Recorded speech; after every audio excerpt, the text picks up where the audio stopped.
component of Bhagavad Gita. After that, Suresh ji will be presenting Heart of Bhakti, illustrating a few stories and incorporating the AI and stimulating us and giving us some hands-on work.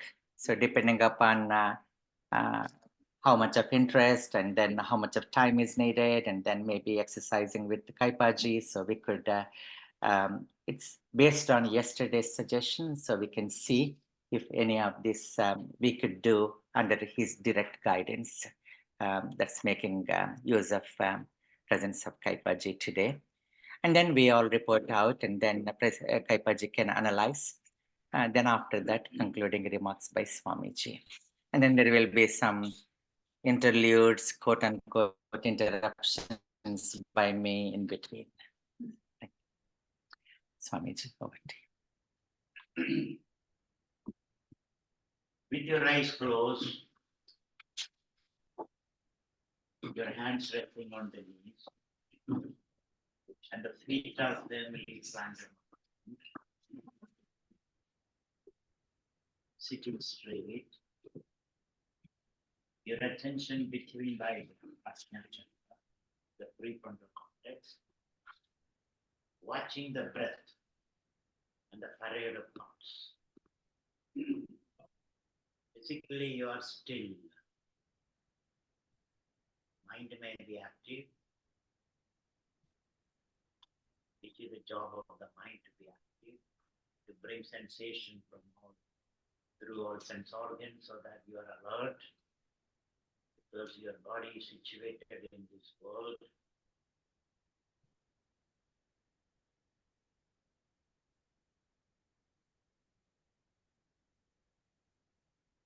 Some of you are sitting on the ground, cross-legged.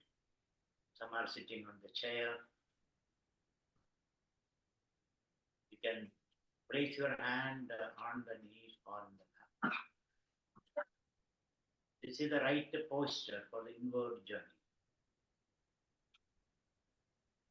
To explore your inner self, which is masked by many vestures, many costumes, many masks.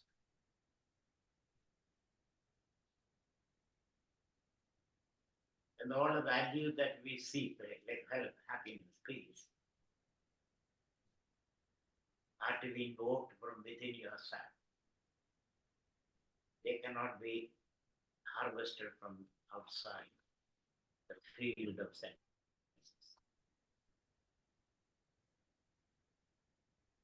Meditator is on an inward journey, all the way beyond the body, mind, memories, knowledge, ignorance, happiness, pleasure, pain and pleasure, all the way beyond.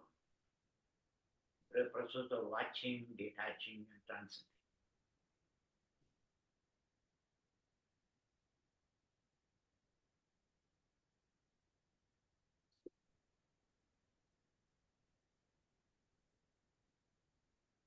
There is concentration, which is called upasana, and there is watching, which is called vipassana. When you focus on your thought or the breath or between the eyebrows, that is upasana. Obey near asana set.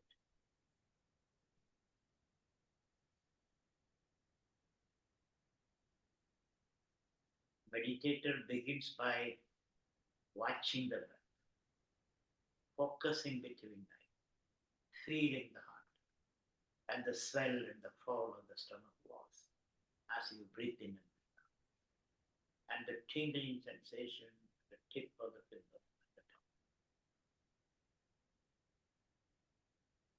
You're experiencing your whole body as a jungle of sensations, floating in a vast ocean of sensations.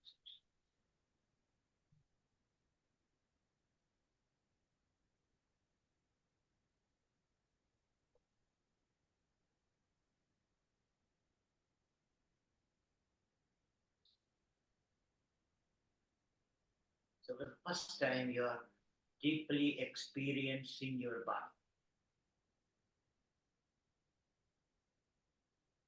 which is the marvel of creation. It is not just a bundle of flesh and bones and filth and urine. It is a kshetra, divine temple.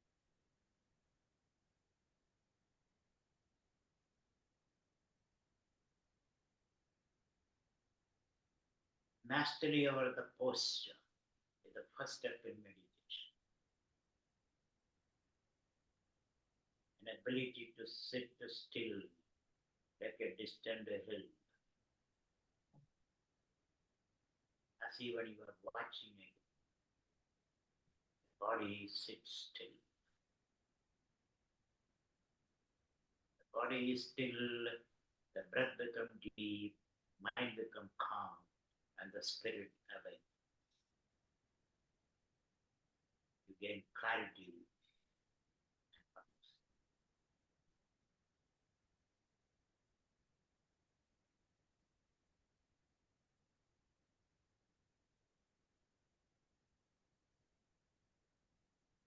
Meditator watches thoughts and the thought projected,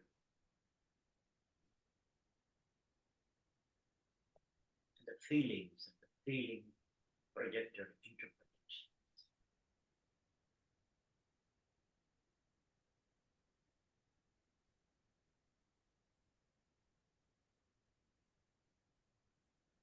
The ability to watch what happens in the outer theater of the senses and the inner theater of the mind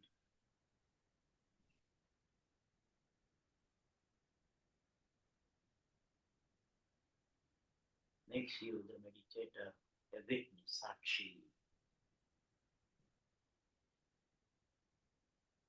And the watching without judgment, neither trying to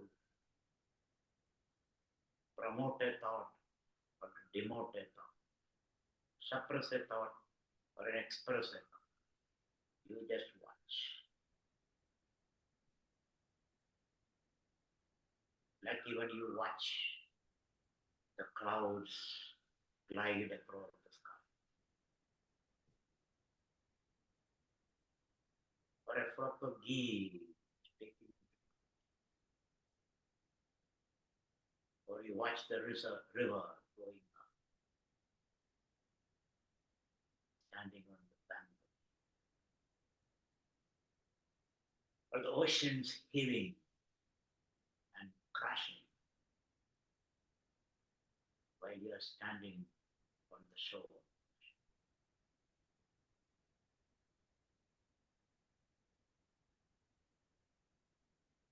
His watchfulness gives the meditator the ability to detach and observe, and if necessary, engage.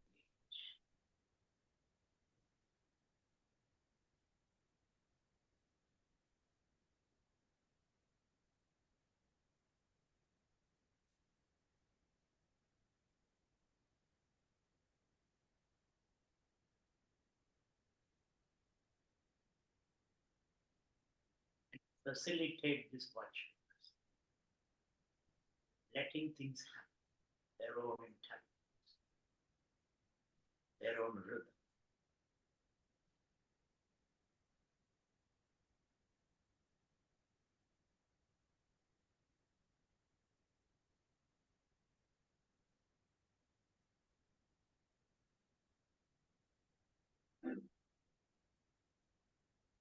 The meditator observes without judgment.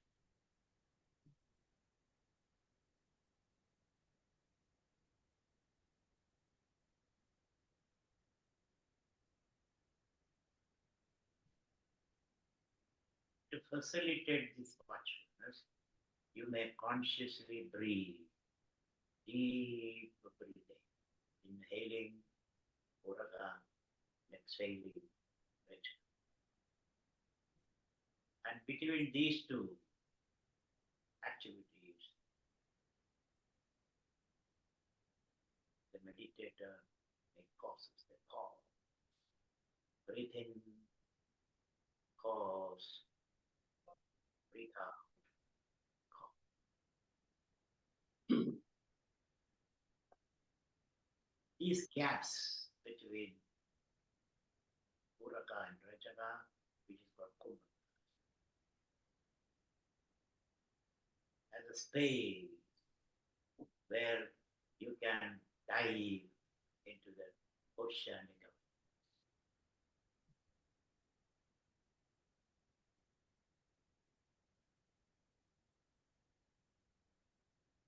breathe in, pause, breathe out, pause.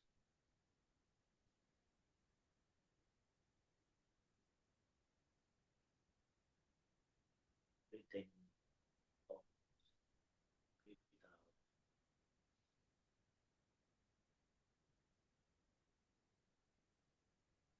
Slowly the meditator is able to see the underlying substratum of thoughts.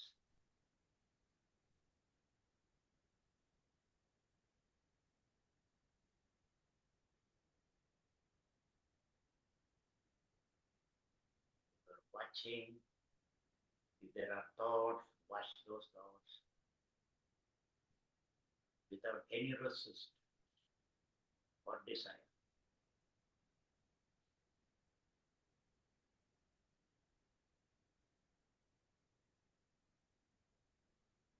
Sometimes there are no thoughts. Watch that absence of thoughts. Both are illumined in conscious presence as well as the absence.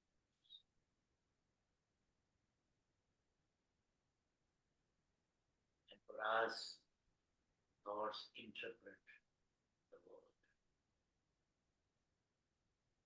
The world that you experience is put together from the sensations,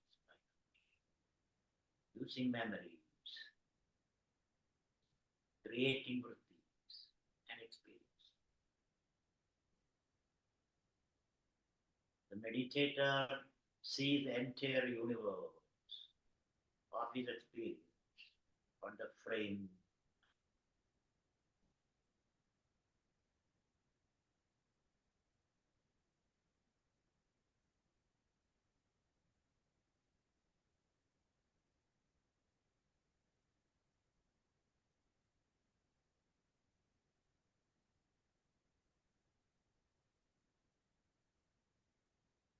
Thus slowly and steadily but surely, we develop that attitude of Sakshipa, witness, without interfering or judging. And let things happen, guna, gunesha, one set of gunas, one arrangement of gunas, one pattern of gunas interacting. And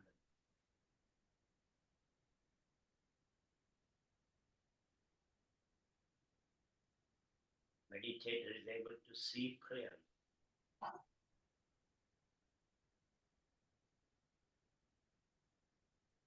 This ever-changing, dynamic world of thoughts and events.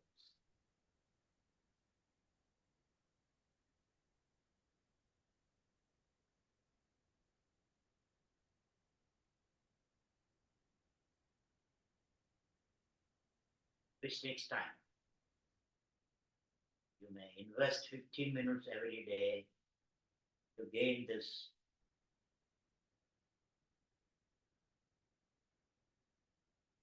state of judgment-free,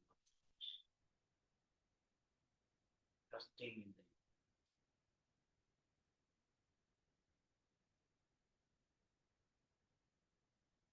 When we see the dynamic, ever-changing nature of the world,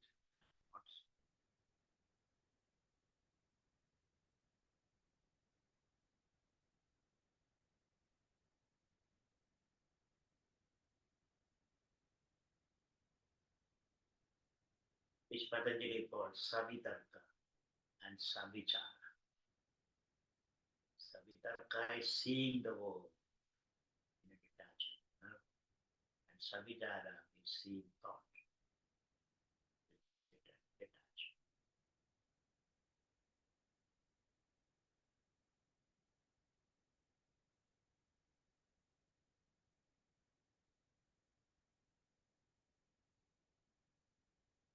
And when we gain this Sakshi Bhav, the Sakshi also collapses. The Sakshi Tum depend upon the Sakshim.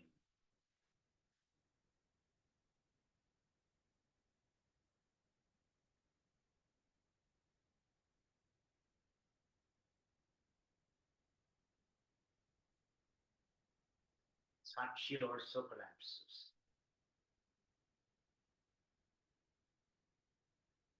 Then what remains is pure oceanic joy.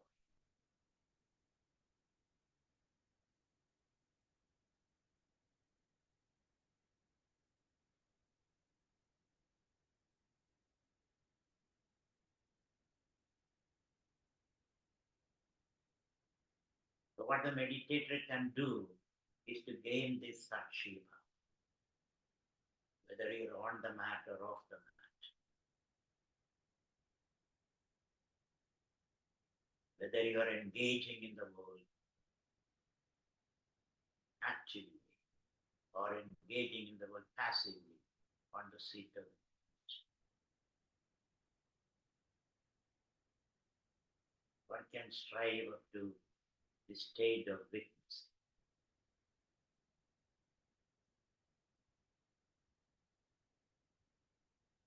Like a shruti in the background where you pluck music from the string.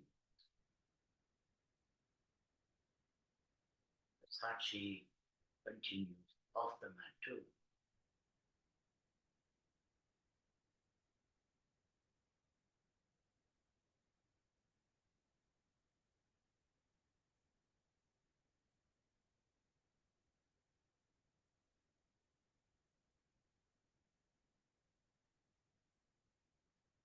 In this state, no sensation can disturb you.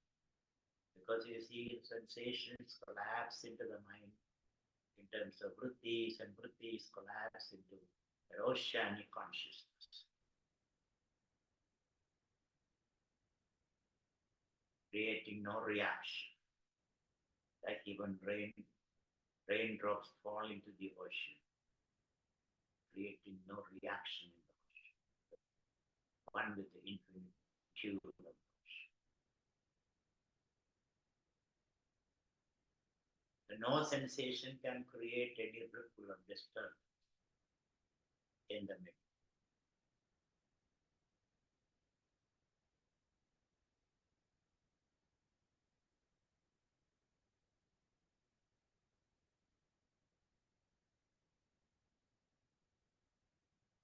It is in this state you're exposed, meditate, you're exposed to the Shiva.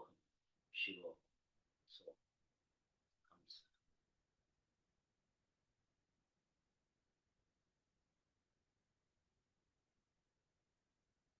It is called Shabdanavidha, Savikalpa.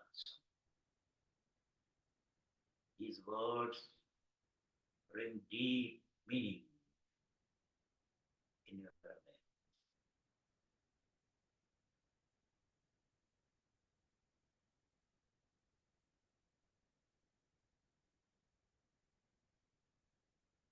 You may get distracted in the state of meditation.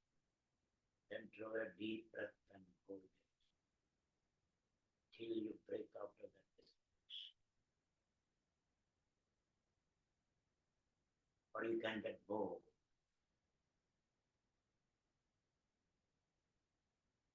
Breathe deep, aware.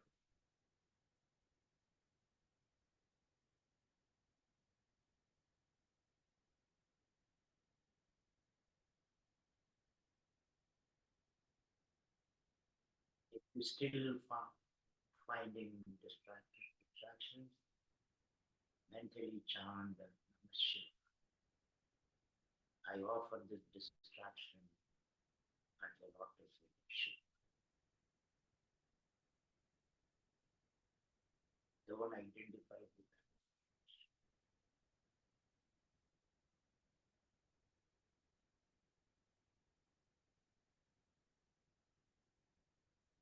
that. That is relentless watching.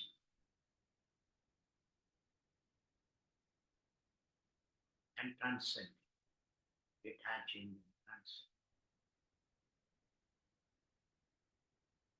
The stage comes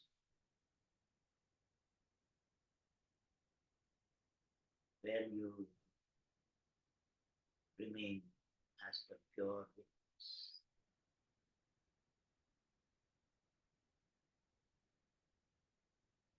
Rest is magic. Witness disintegrates.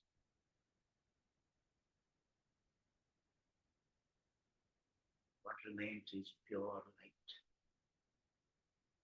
pure bliss,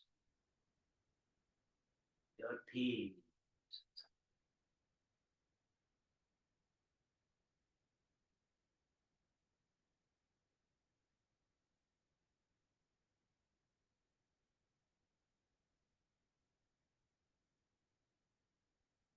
And without surrendering this silence or peace or joy, you can move into the world.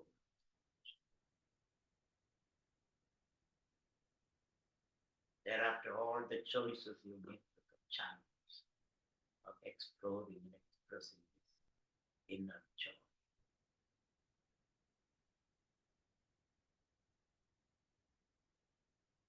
Eyes are gently closed. Your attention is between the eyebrows. Your hands are resting.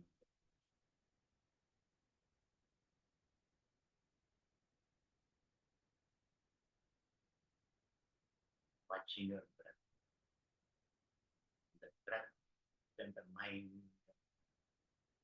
sound, all become one single flame.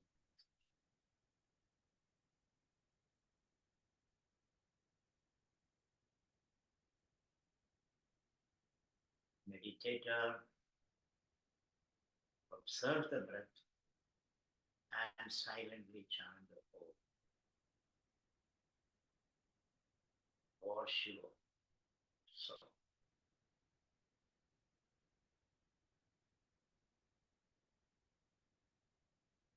investing 15 minutes every day give you rich dividends.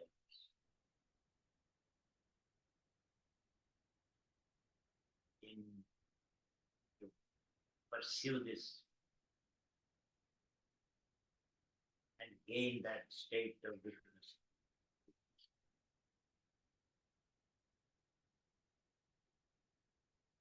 And you feel refreshed, rejuvenate, regenerate, rebirth.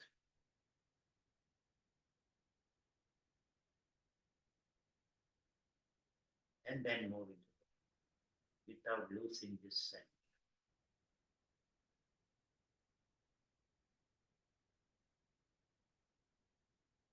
So what the meditator does is sitting in this particular posture which requires practice and discipline without any motion, not even one muscle twitches.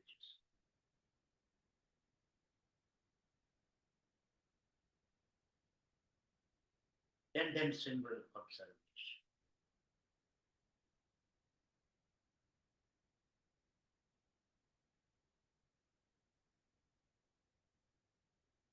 Just happen.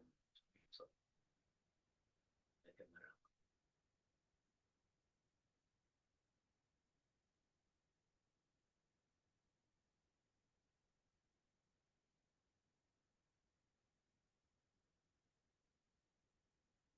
So by manipulating the breath and the chanting of Om and sitting still like a distant hill,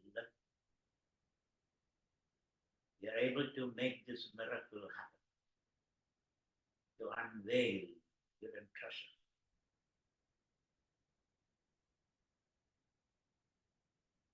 And we experience it as a gift from Vidya. An embrace gathered into the bosom of Vidya.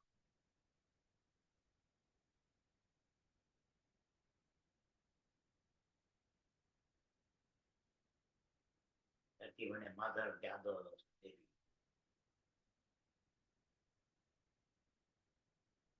In the warmth of her love.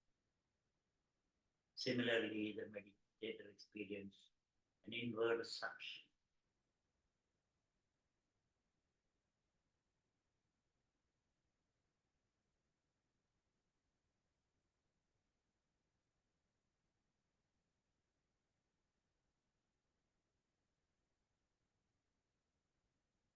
So the first obstacle is the asanas, how to sit. The one has to master that posture. Sitting still.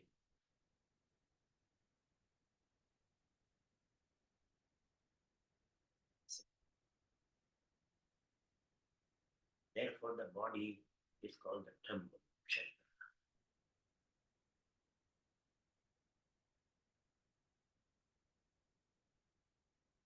Mind is the sanctum sanctum. And ego is the bimba, which represents that ocean consciousness.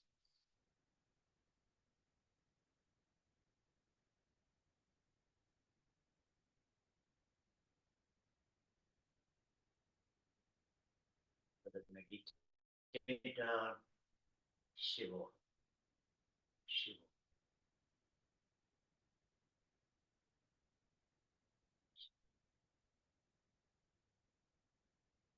So,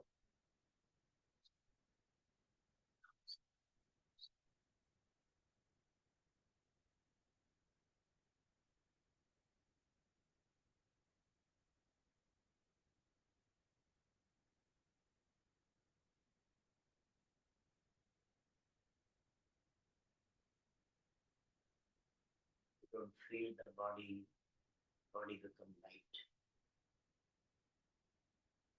And experience that inner light which is overflowing and the whole field.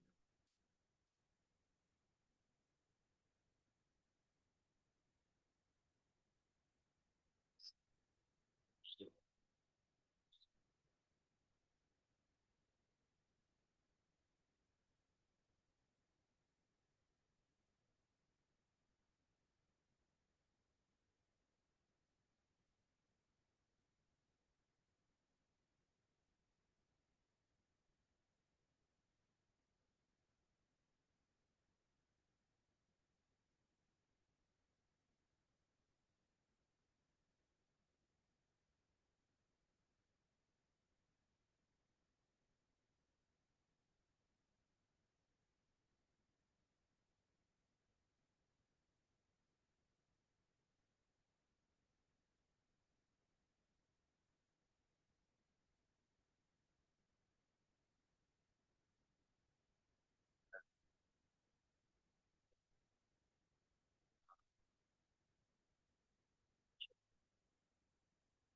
So,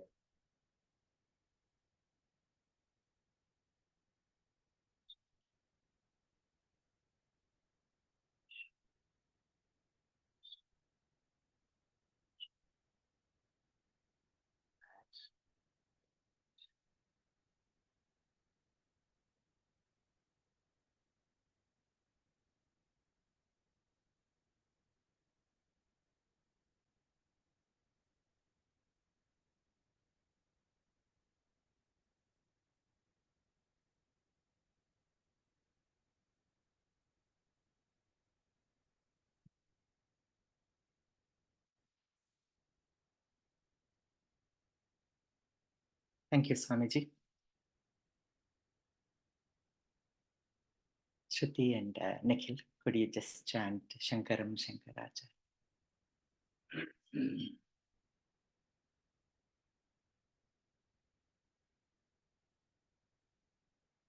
Shankaram Shankaracharyam Keshavam Badarayanam Sutra Bhashya Kritav Vande Bhagavantav Punah Punah Yadvari Nikhila Nilimpa Parishad Siddhim Vidhakte Nisham Shrimad Shri Latitam Jagat Guruparam Natvatmatriptim Gatam Lokajnanapayodapaatamidhuram Shri Shankaram Sharmadam Brahmananda Saraswati Guruvaram Yayami Shruti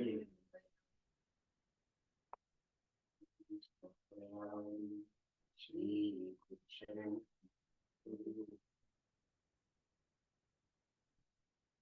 Thank you. Gurugalu, Yes. Shivaswamy. Yeah. Namaste. Now we can see you and we can hear you. Please, Yeah. over to you. Am I audible? Yes. Am I audible? Yes, we can Yes. hear you very well. Thank you. Prostrating at the feet of Swamiji and all who have gathered on the spiritual journey of understanding Bhagavad Gita and practicing it, I would like to say a few words. Spirituality, as taught in Bhagavad Gita, is exactly a constitution for Hinduism, a spiritual constitution, I say. It's a book which teaches us how we should live, how we should work. Ultimately, we all know that we leave this body. Krishna also gives a wonderful training to leave the body in chapter 8. I have been reading Bhagavad Gita for the past 34 or 35 years every day once. Just to say that first six chapters speak only about Karma Yoga. 7 to 12 chapters speak about Bhakti Yoga. And the other chapters remaining until 18 speak about Jnana Yoga would be a wrong analysis of Bhagavad Gita. We see a journey of Arjuna trying to understand what Krishna says. First of all, he surrenders to Krishna to take his advice. When he says, Karpanya dosho pahata swabhavaha pruchami tvam dharma sammuda chetaha yatre yasan nishchitam bruhitan me Shishyasteham shadimam tvam prapannam. I consider if Arjuna had not spoken this shloka, the 7th shloka of 2nd chapter, Krishna wouldn't have a right to teach him Bhagavad Gita. Any knowledge comes only when we surrender to it. Say, for example, a man wants to take a doctor's degree. Unless he comes to believe that his teachers know more than what he does, he would be an arrogant student fit for nothing. He would never become a good doctor in his life. We surrender. Only when we surrender to people in worldly life, we learn. More so in spiritual life. Arjuna totally surrenders. Shishyasteham shadimam tvam prapannam, he says. I have accepted you as my guru. Please advise me as to what I should do. Then starts the Bhagavad Gita. In the second chapter itself, Swamiji was quoting yesterday, which I would quote again today. Krishna says, Karmanye vadikaraste ma paleshu kadachana ma karma palahetur bhuhu ma te sangostva karma. He tells the best way to live a happy life. We do our work to the best of our ability. And if we expect the result that comes after that, we cannot live in the present. We cannot live happily thereafter. So after doing all that we should do, offer it at the feet of God and relax so that you live happily thereafter. I usually give an example of students when I speak about this shloka. A student writes an examination to take up a medical degree, say. He cannot, on the first day of his paper, he expected to do to the best of his ability and could not do that much. There's a gap between the expectation and what he has actually done. If he worries about this, he will be spoiling the next paper and the next paper, and everything will spoil. After doing our work, leave it at that. So God will give whatever is to be given. So that's what he says in the second chapter. As Swamiji taught us meditation today, in 6th chapter, Krishna himself gives certain guidelines for meditation as to how to sit, what to think, what not to think, and so on. But does he say only to meditate all day? No, he has a wonderful formula. Yukta ahara viharasya, yukta chestasya karmasu, yukta swapnavabodhasya, yogo bhavati dukkha. That's what he says. You need to do everything, including meditation for an hour or so in the day. People usually ask, is it necessary to read Bhagavad Gita every day? But I tell them, we take food every day,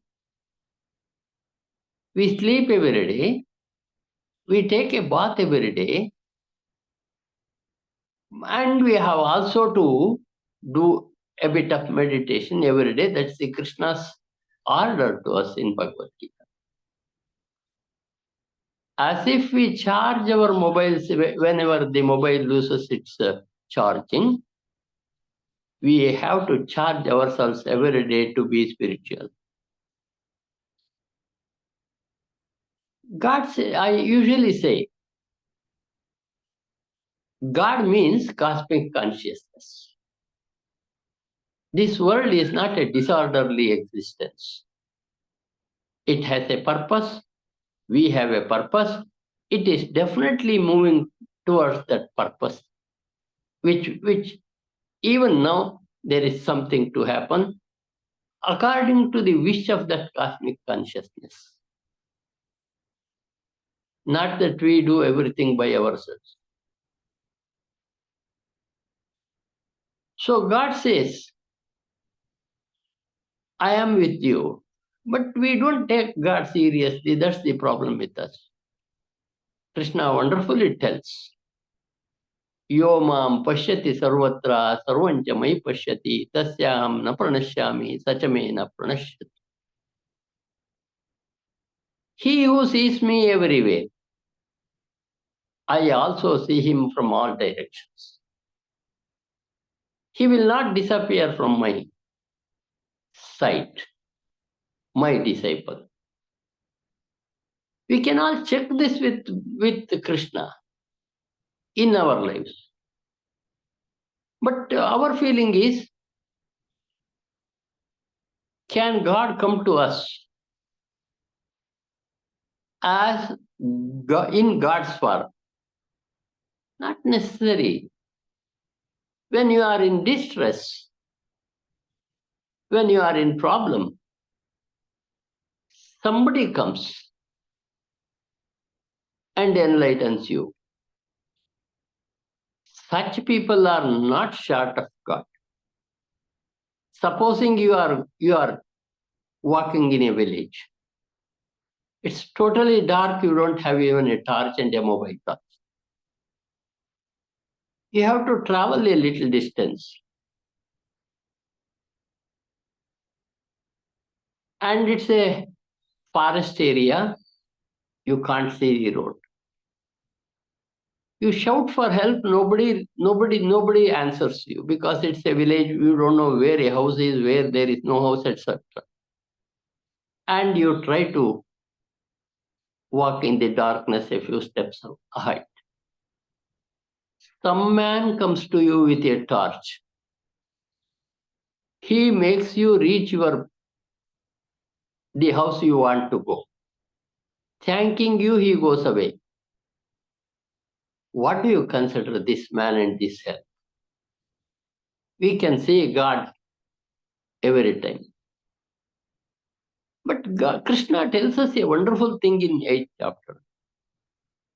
Ma manusmara yuddhyacha. Remember me and fight. Many times we forget Bhagavad Gita is taught to a Kshatriya.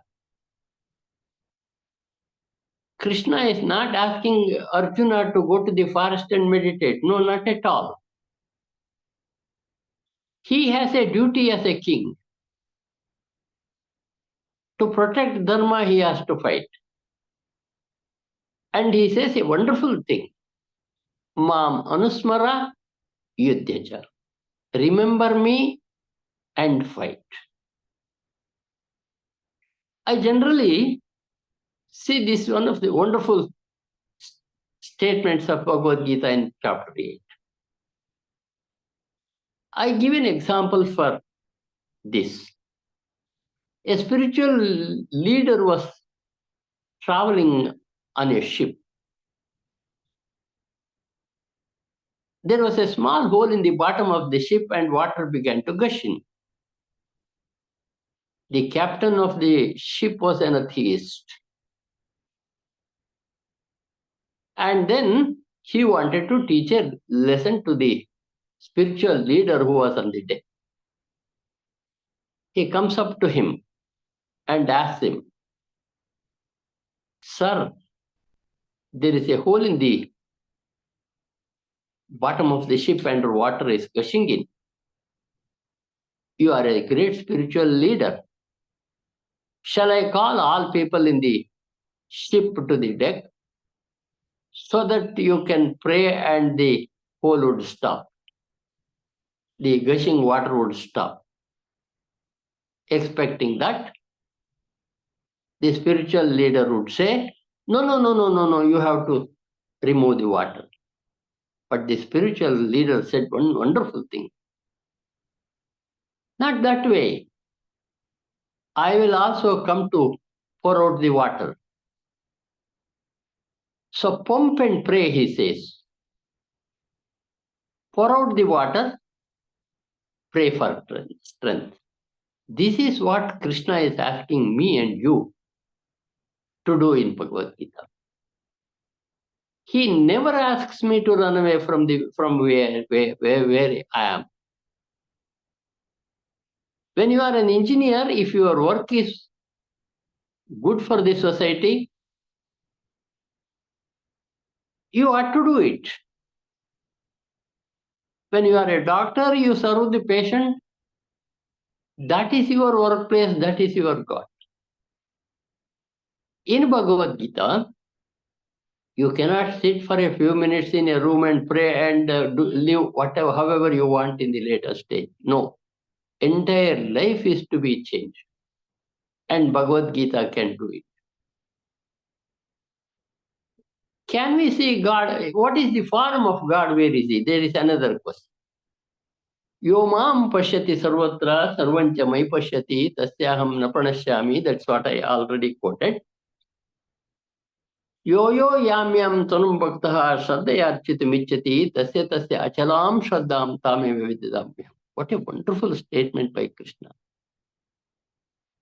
One form you take. It could be a form of Guru. It could be a form of Krishna, Rama, Durgi, Shiva. No difference at all. I can also extend it to other religions, but I don't do because others do not accept these things. And pray. So he says, I will give strength to see me in that form only. But our problem is, we worship one God on Monday, one on Tuesday, one on Wednesday, and so on and so forth. We are never concentrated towards that. Can Krishna really come in that form? 12th chapter is a wonderful thing. Arjuna asks a wonderful question. Some people worship you in the form of a god, and others Akshara, that is God in everything they see and worship. Which is the better one? Which is the better one, he says. Evam satata yuktaye bhaktastam parupasate ye chapyaksharam avyaktam teshanke yoga vitma. Some worship you in your form as form of Krishna. Another worship you as Akshara, who is greater. Has God a form or doesn't have? There is one thing. When we say Krishna is cosmic consciousness, everything is Krishna himself expressing in the form of universe. He is omnipotent. If anybody says God cannot come to you in the form of Ganesha, it is wrong. If he is omnipotent, if he has all power, he can come to you in the form of Ganesha. He can come to you in the form of Krishna. He can come to you in any form of your Guru. So we say our spiritual gurus are muktas. How can they come and help? Exactly the same thing happens even here. If you are a sincere student of that great Guru who has changed your life, even after his living body, God comes to you in the form of that Guru only. He will help you, he will guide you. So he says, a wonderful thing. To worship in the Akshara form is difficult because you have to see God in everything on earth. In all things are an expression of God. That's what you have to see. But human beings have a form. Kleshodikatarastesham avyakta aksakta chetasam. Klesha means difficulty. There are more difficulties are there for a man who want to see a formless God. But avyakta hi gatir dukkam dehavadvirapyate. Why? He answers the question. You have a form yourself. And when you have a form yourself, to think of a formless God is not possible or is very difficult. Kleshodikatarastesha. That's the word Krishna uses. It is difficult. In Bhakti Yoga, he has given us one promise which we have to believe and try to practice. Chapter 9, Shloka 22, he has told every listener of Bhagavad Gita, Ananyas chintayanto mam ye janah paryupasate tesham nityabhiyuktanam yogakshemam mohamya. He who thinks of me all time and does his job, I will look after his yogakshema. What a wonderful promise. Same promise he does again in chapter 12. Yetu sarvani karmani mai sanyasya matparaha ananneneva yogena mam dhyayanta upasate tesham aham samuddartaha mrityu samsara sagara. Bhavami nachirat partha maya veshita chetas. What a wonderful promise Krishna gives every reader of Bhagavad Gita. He who offers all that he does at the feet of God as an yajna. Bhagavad Gita, yajna is a wonderful thing. A doctor treating a patient is yajna. Arjuna fighting a war is yajna. He ought to do it in the situation in which he must do it as an yajna, and to have no papa from that, just offer it at the feet of God. Then the result that you get is an agnesista, that is the remaining of yajna as a prasada you can eat every day. So all work will do. So here he says, Yetu sarvani karmani mai sanyasya matparaha. He who offers everything he has done and he remembers me always and lives, Tesham aham samuddarta mrityu samsara sagara. I will lift him up from the mrityu samsara sagara. That is the promise Krishna says to each one of us. So, bhavami nachirat partha maya veshita chetasam. He who has put his mind, soul and in me, I will remove from this horrible world of cycle of birth and rebirth. In all Indian philosophy, moksha is to go out of the cycle of birth and death. For that he has been teaching Arjuna also. And is it possible for us to think of God and do work? There is an interesting thing. Can we always think of God and do our work? There are two things. I tell you a small story to make the point clear. Our Narada had an ego. Nobody meditates like me, Lord Krishna, 24/7 all my life. One day he comes to Lord and says, is there any bhakta like me who remembers you all the time?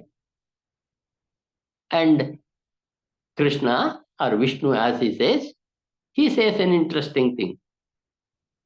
Oh, for this question, you just go there and see a farmer there working in his field. So he sends Narada to watch the farmer. And Narada comes invisibly to the farmer's house. Farmer's morning he gets up. God, you have awakened me once again. I will do my work for you. He prostrates once. And he does all morning works. Takes his bullocks and go to the field. On the way there is a temple where he salutes, God, allow me to do my work for you this day. And continues. Before he plows the land, he touches the land and salutes the land. excuse me for hurting you. I have to leave so that allow me to do the plowing. Does the plowing. And has a lunch after some work, comes back in the evening. Narada observes he only uttered the God's name 5 times in a day. But he thought, I repeat the name of Krishna all day. And he comes and reports, yes, I saw him. And then Vishnu gives him an interesting test. He brings him a cup of water filled to the brim. Asks Narada, Narada, do one thing. You take this cup of water round the corridor and bring it back to me. Narada takes the cup. The water was so full, even a small shake would defeat his purpose of taking the cup of water without making water fall on the ground. He takes it carefully, brings back to Paramatma. And he says, I have done it. God also says, yes, good, you have done it. But God asks one thing, how many times did you remember me when you were taking the water? Then Narada tells, sorry, if I had tried to remember you, the water would have fallen. This is what Krishna has been telling us. Remember him. Sometimes we can do both the works. Supposing you are driving, you can also be thinking, but still you apply the brake, still you take the right and left turns, whatever you want to do, you will do it. There are occasions where you cannot think of doing two things. Then you do it in the beginning, morning you prayed, ultimately in the end, you put all that you did at the feet of God and relaxed like a baby. Krishna tells us to sleep like babies at night. When you offer everything that you have done at the feet of God, there is no residue left at all. You don't get old. Because all day is a new day. You do your work, offer at the feet, no residue taken. And Krishna in Bhakti Yoga gives many different steps how to do work for me. So he says, Mayi eva mana dasva, mayi buddhim niveshya. He says about Abhyas Yoga. You repeatedly try to remember me. That is Abhyas Yoga, one method he says. If you cannot do Abhyas Yoga, then he says, Madartamapi karmani kurvam siddhi mavapse. That is Shloka 10. Do every work for me. Whenever you do, every work for me means Arjuna's Yuddha is for Krishna's work. A housewife cooking her food for the family is a Krishna's work. So every work is a meditation for Krishna. If it is timeless for us, it is meditation. If I am doing some work and thinking of something else, so this is the work I have to do, I am very sorry to leave, and so on, that's not your work at all. You are not living at all. Enjoy the work you do. And ultimately offer it. So, Madartamapi karmani, for my sake do your work. And he says, even if that is not possible, karma palatyaga. And then, next option is, whatever you do, offer at my feet. Then also you can get siddhi. And he says so many other things so that a man can practice spirituality. So as I said earlier, even at the end, Krishna says, Man mana bhav madbhakto madhyaji mam namaskuru mamayoshu satyante pratijane priyosime. That is what he said in Vishwarupa Darshana. You can see me, I promise. And so ultimately he says an interesting thing.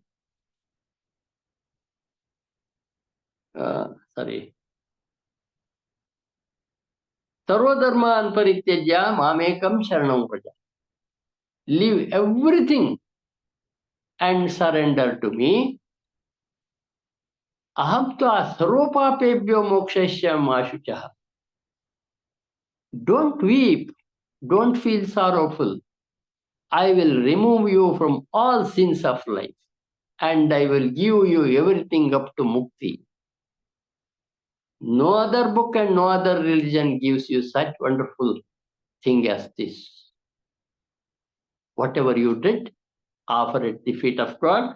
He says, Sarva dharman parityajya mamekam sharanam rahaja aham tva sarva papebhyo mokshayasya mascha. Sarva, that is total surrender. What is this total surrender? That is very difficult to explain. I only can do it with a story. Draupadi, in her Vastrapaharana case, she was brought by Dushasana's brother, dragging by her hair to the palace, to the meeting place. And Duryodhana orders Dushasana to unrobe her. All people were there. The oldest man, Bhishmacharya, was sitting there. Helpless he was. Dhritarashtra, father-in-law of Draupadi herself, helpless he was.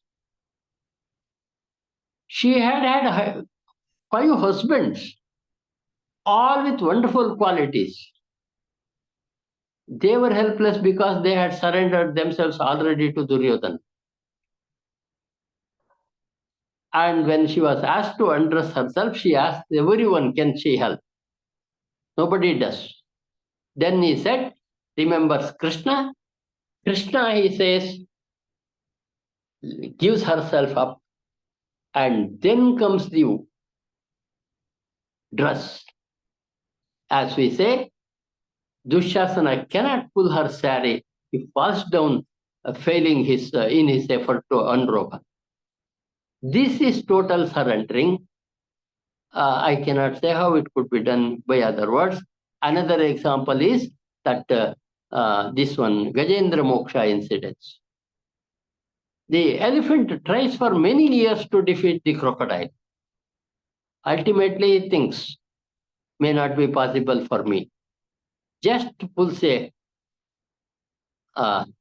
lotus, offers it Krishna, says Krishna Arpanamastu and leaves.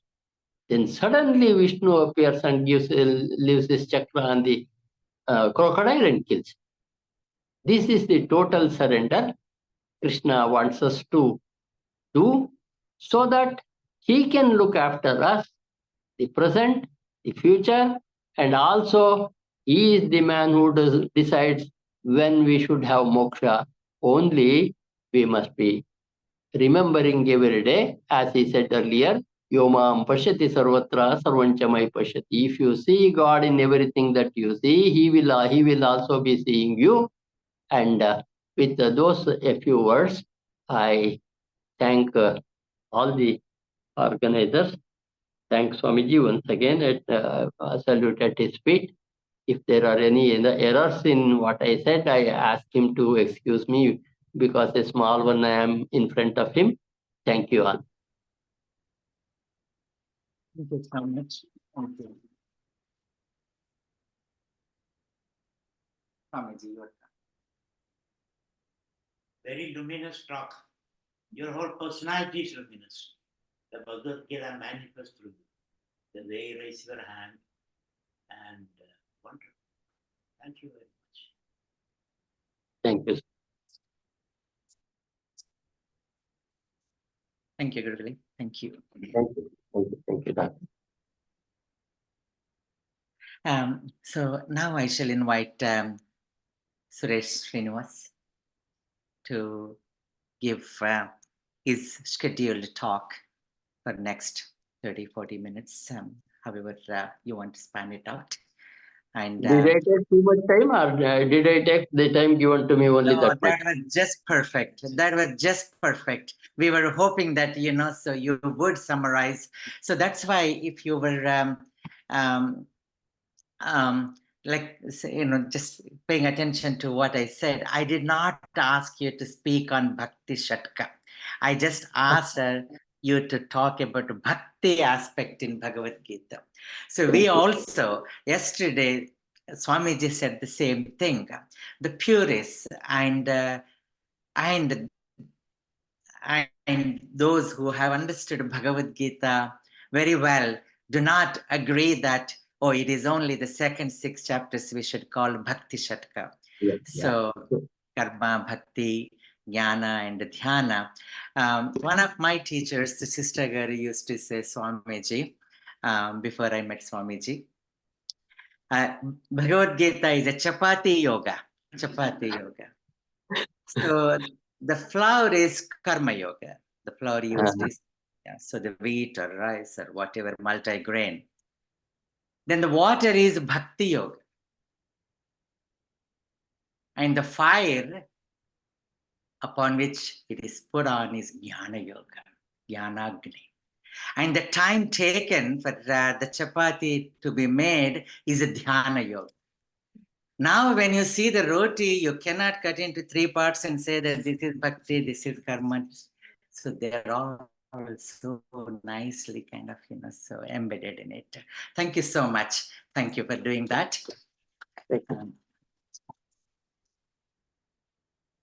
Suresh, please take over. No, you're a couple of. No, please go ahead. Please.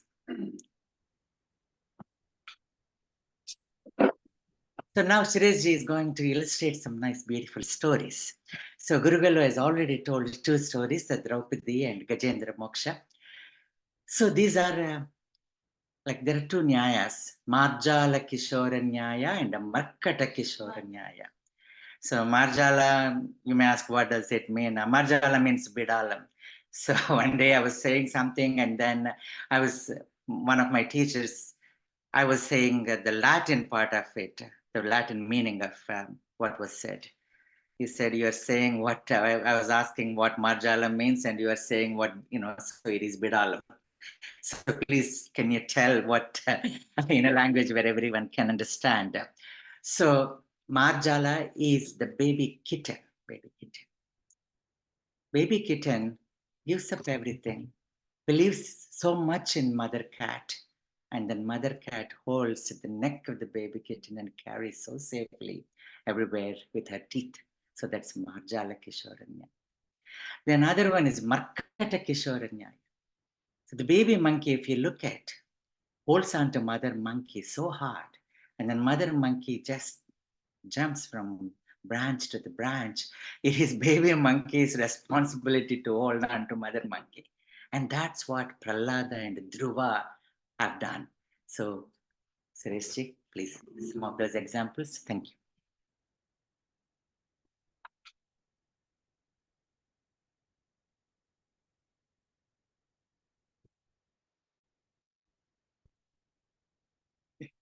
Thank you, everyone. Everyone can hear me well? Okay, great. So I will share a few slides, and the background for this talk is Dr. Raju asked me to talk about AI, right? And then we had 2 scheduled speakers for today, and I was going to cover like in 15 minutes or 20 minutes during one of the breaks, kind of some of these AI things. And then turned out that we were very fortunate to have Gurugalu all the way from India talk to us very early in the morning for him. So I really appreciate it, Gurugalu.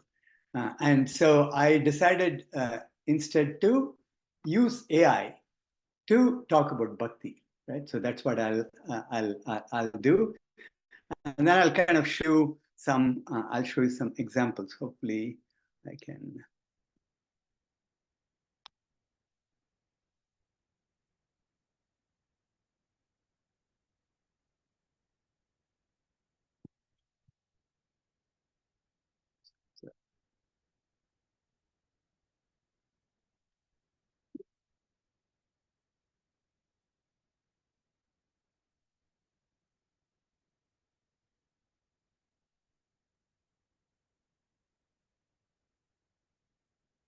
While I'm pulling up the slide, I'll just give a quick summary of myself. So I have a PhD in computer science, and I was a senior principal engineer at Intel.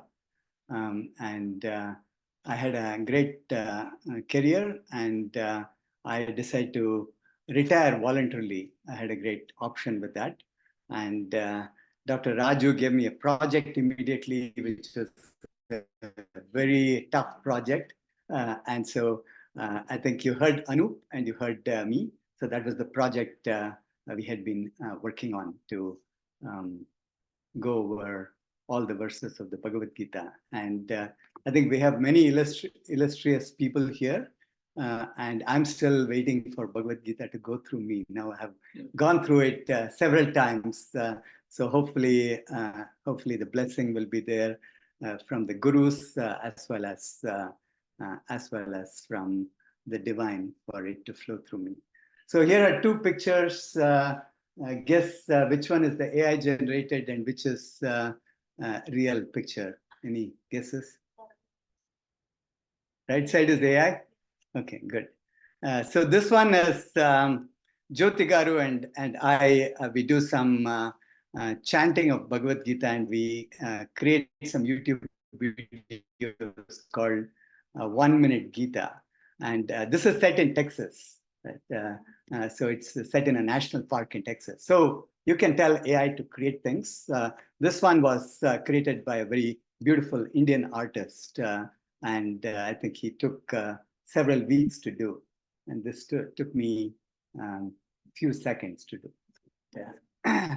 Can you go to the Yeah. I'll go there. Just the interesting one. If you go back to that slide. Yeah. On the left, of course, we have seen it. How many horses are there? Krishna Jay. Yeah, here there are 5. And then there's a brown horse. Yeah. So I think he might not have fully read that verse of the Bhagavad Gita. Yeah. Tata Shvete Rhaye Yukte. Yeah. But he's a beautiful artist. I really like his work. Okay.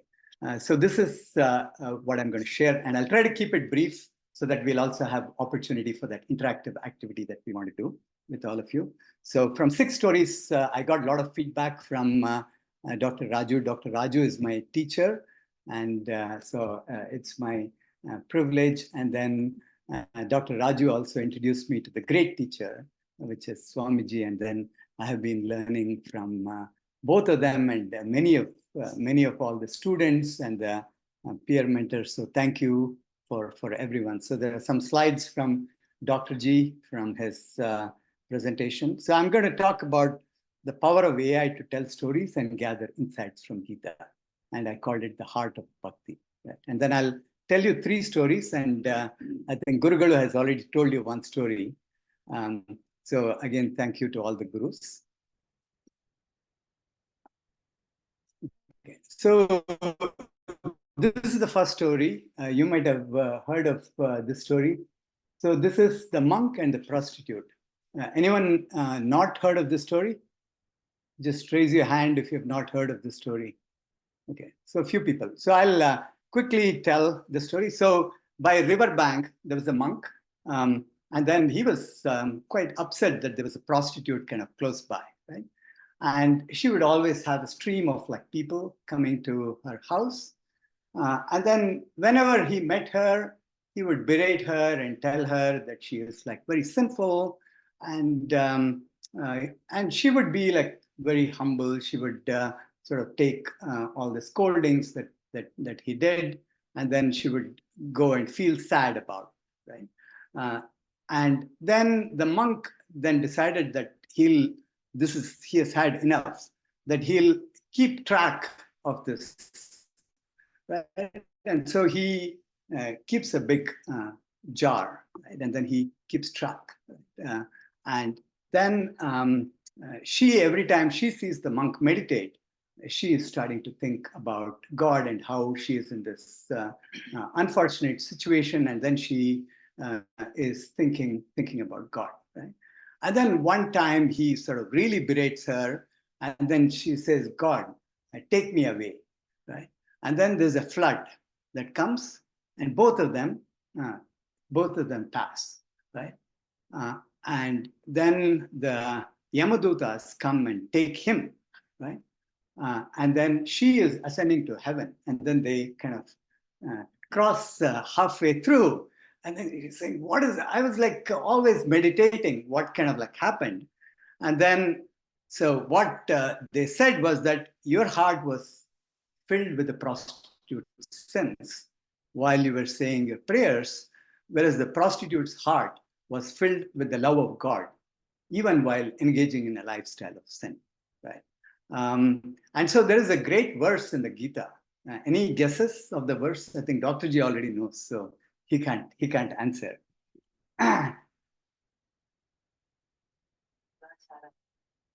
Yes, good. Okay. How do I move this out? Okay.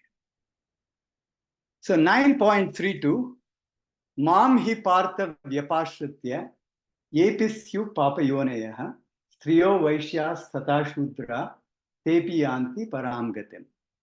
Okay. And so God is not discriminating, right? So whoever turns to God is saved.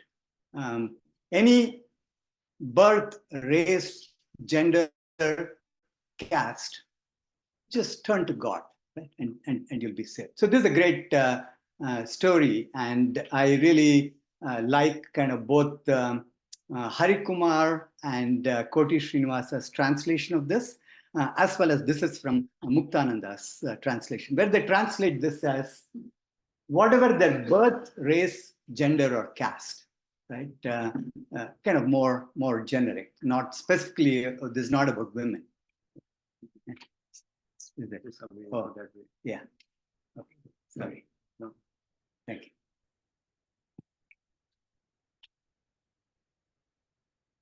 you.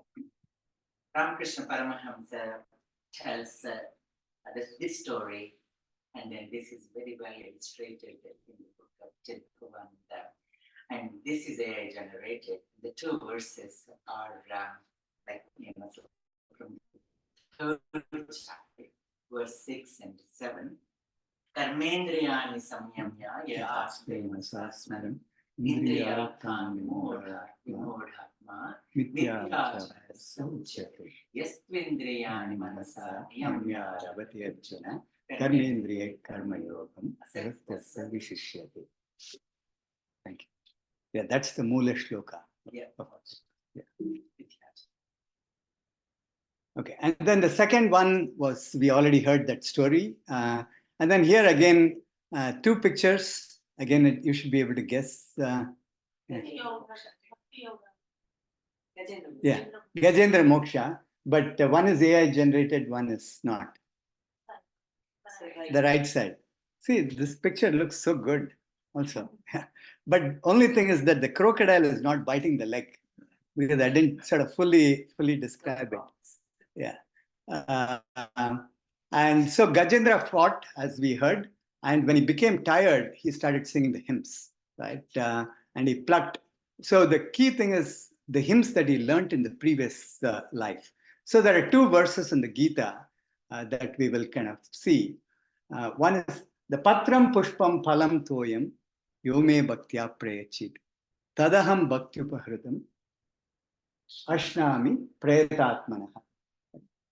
So if you offer to me just a leaf, a flower, a fruit, or even water, I will delightfully take it. And then there are a couple of verses in chapter 6, and as Gurugalu already kind of mentioned, and I'll show you a little bit with some AI program also on the analysis of the Gita. So you'll see Bhakti and all these starting to, it's spread all over, right? So even if you do like an analysis.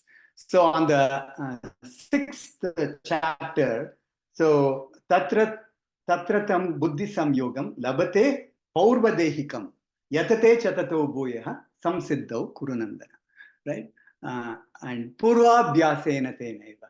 So from the past birth. So we are all assembled here and listening to this delightful message of Krishna because of some Purvabhyasa, right? And something that brought us here. And for me, it was a WhatsApp message that brought me, right? So whatever it is, we are here. And once you figure out, then you are sort of on that, you're on that path. So this is the second story. So God is easy to please, and no effort is in vain, right? And we'll see that also a little bit. This is Hanuman, right? Folded hands and tears kind of streaming from his eyes. So the previous verse is also has symbolism. So the folded hands is the leaf, right? Tears of joy flowing, representing kind of water.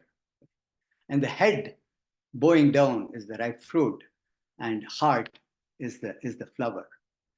And similarly, we have symbolism with Gajendra, and we'll hear a little bit more from Dr. G with his beautiful poem. But not to be outdone, I also write poems, right? And this one, this one is not ChatGPT generated, and a real image. With folded hands, he offers a leaf.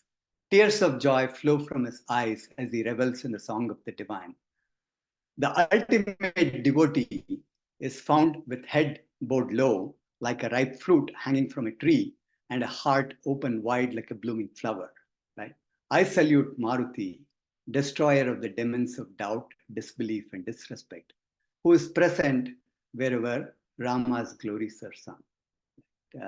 I think these are verses from the Gita, and then Yatra Yatra Raghunatha Kirtanam.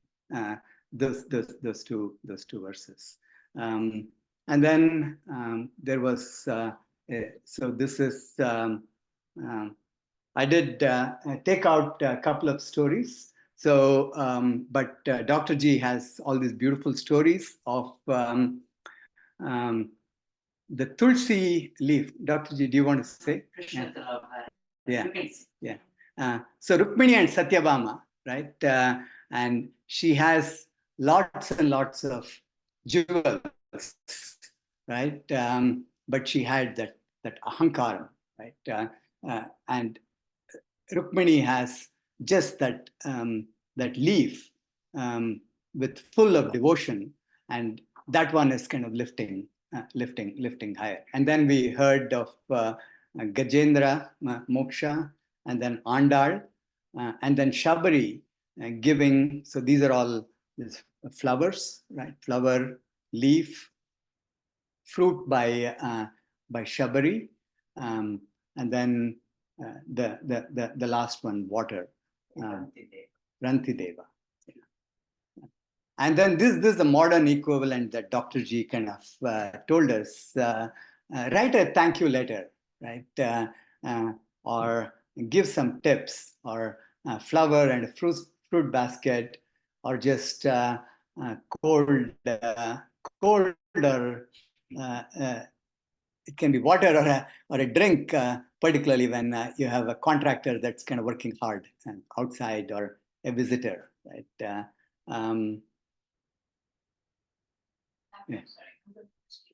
Yeah, sure. Ignorance is what I was thinking. You said Andan. What is that story? I don't know. Oh, What is that okay. last picture story? Yeah, this one is sorry.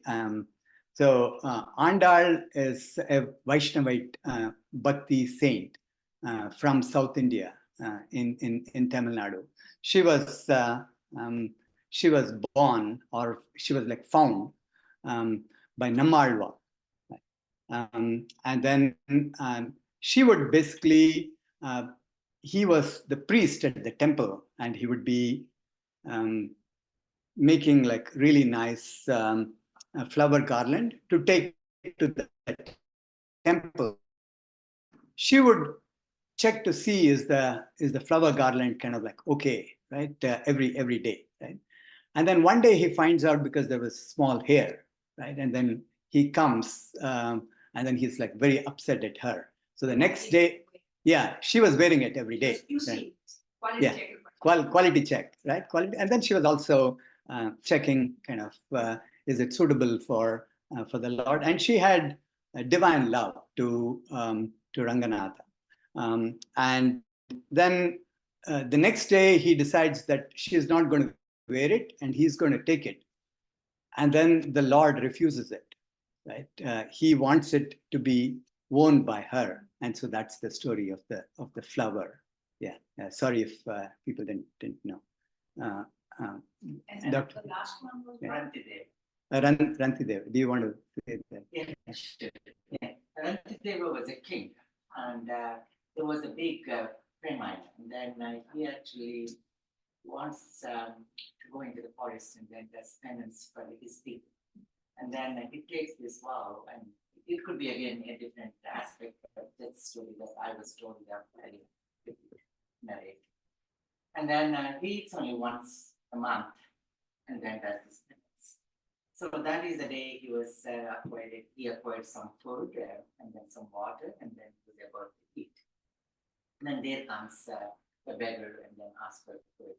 So he gives half of his food from the plate. Then comes another one after. It was when he was about to eat the leftover cup, and he just gives the other cup.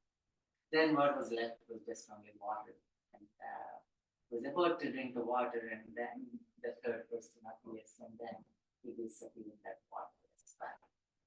So that is Toyam of Rantideva. And then they are like so Indra, Varuna, and Yama coming and embracing him like that, admiring his commitment to the people, and then again adoration of the great elements. So that's Rantideva. And Dr. G, do you want to say this? Maybe if there is time, we can come back. Yeah. But we want to Okay. do it, yeah. Okay, sounds good. So the images that you saw, so I built like a GPT. It's called Storyboard GPT. So you can use AI to tell stories and images. So what I told it was, I want to tell a story of Bhakti in 6 panels, right? But I compressed it to 3 for all of you. And I had the prostitute and monk using this verse, Hanuman, Gajendra, Ajamila, as well as this. So this GPT is available. You can all try it out if you want. And then what it does is it basically does the story arc, right? So it builds out kind of the story from that. And this is kind of one of the examples, right?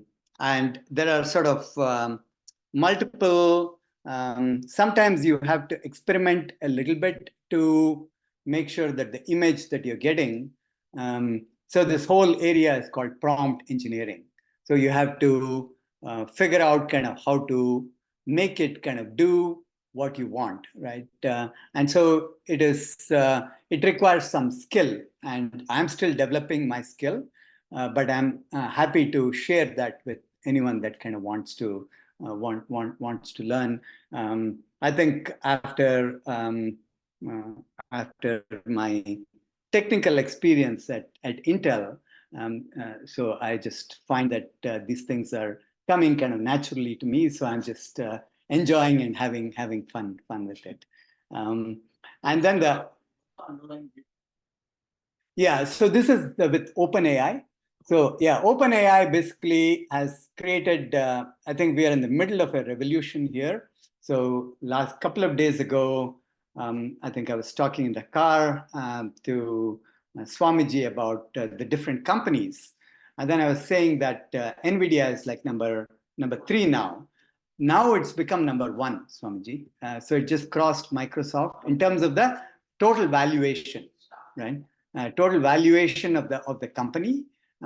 So, and the whole reason it is valued so highly is because of it's powering every AI kind of work, right? And sometimes I feel bad that when I'm generating some images, it's using some energy and power, and I might not really be using those images like all the time.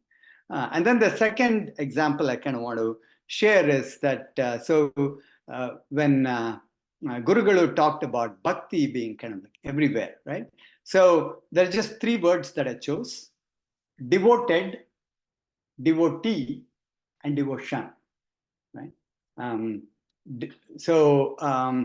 then I kind of asked this program to figure out kind of where they kind of like occur and then summarize it, right, by verse.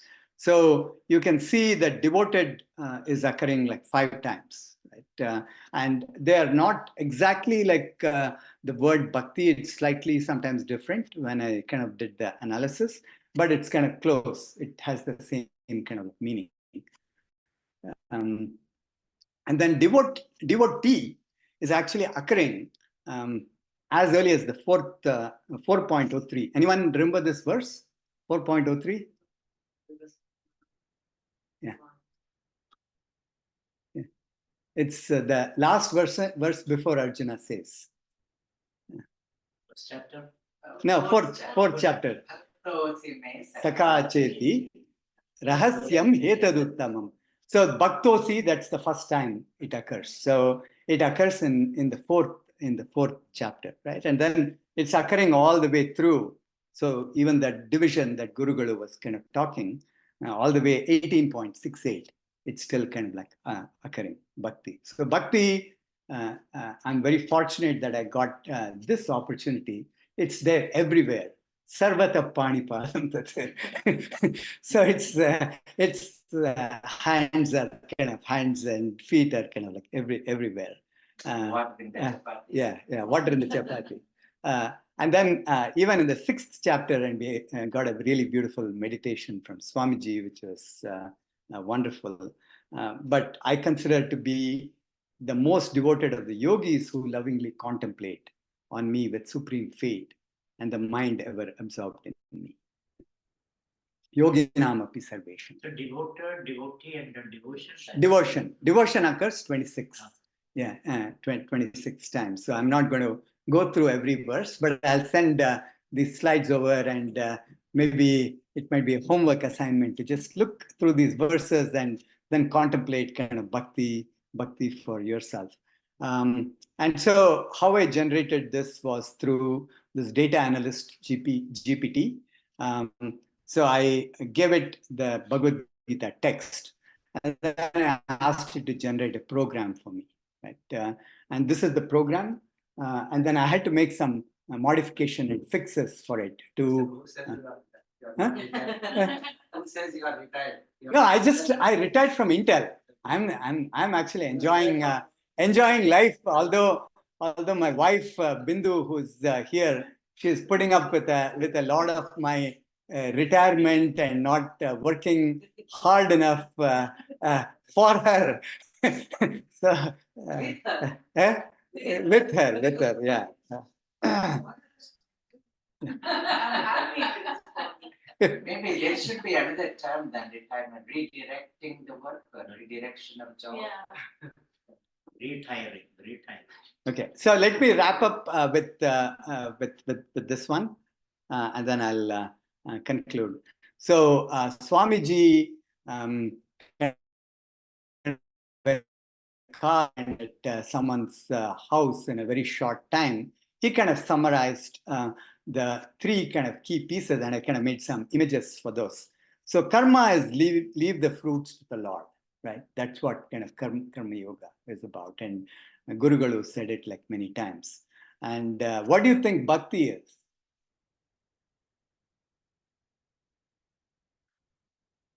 Bhakti is to be the instrument of the Lord, right? So for me, it's through the computer. And through me and the computer, right? So I could share this divine knowledge with all of you. So you're talking about union with the computer? No. So you're just the instrument of the Lord, right? And the third one, I think we'll hear a fascinating story tomorrow on knowledge. So take Dr. Raju's thunder away. So we'll wait for tomorrow and make sure that all of you, and tell your friends also to come. We lost a few people from like yesterday, but it's all good. And I'll just conclude with these two verses. I think we heard it from Gurugalu. Ananyas chintayanto mam yejanaf paripasate tesham mithyabhiyuktanam yogakshemam vahamya. And then that same Ananya is also there, but this is the only place where Krishna says it's very easy, right? It appears to him, it appears like easy. This is the only word where I think that Sulabha is there in the Gita. O Partha, for those yogis who always think of me with exclusive devotion, I'm easily attainable because of the constant absorption in me. Ananya cheta satatam yomam smarati nityashaha tasyaham sulabha partha nitya yuktasya yogina. Okay. Thank you all for your time. I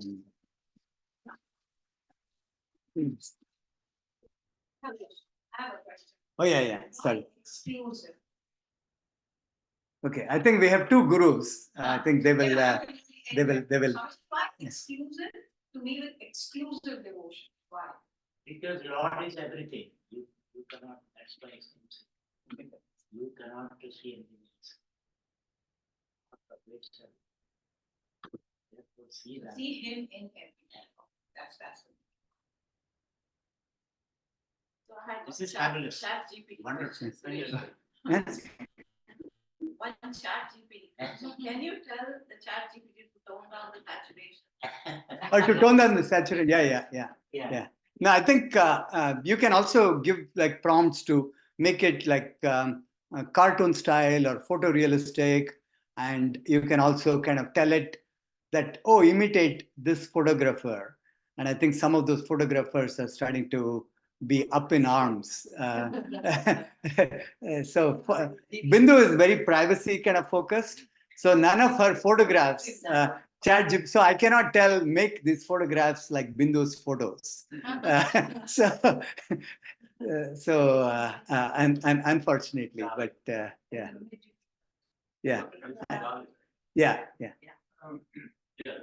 First thing is beautiful presentation. And of course, GPT marvels, and I think it's going to be surprise us both.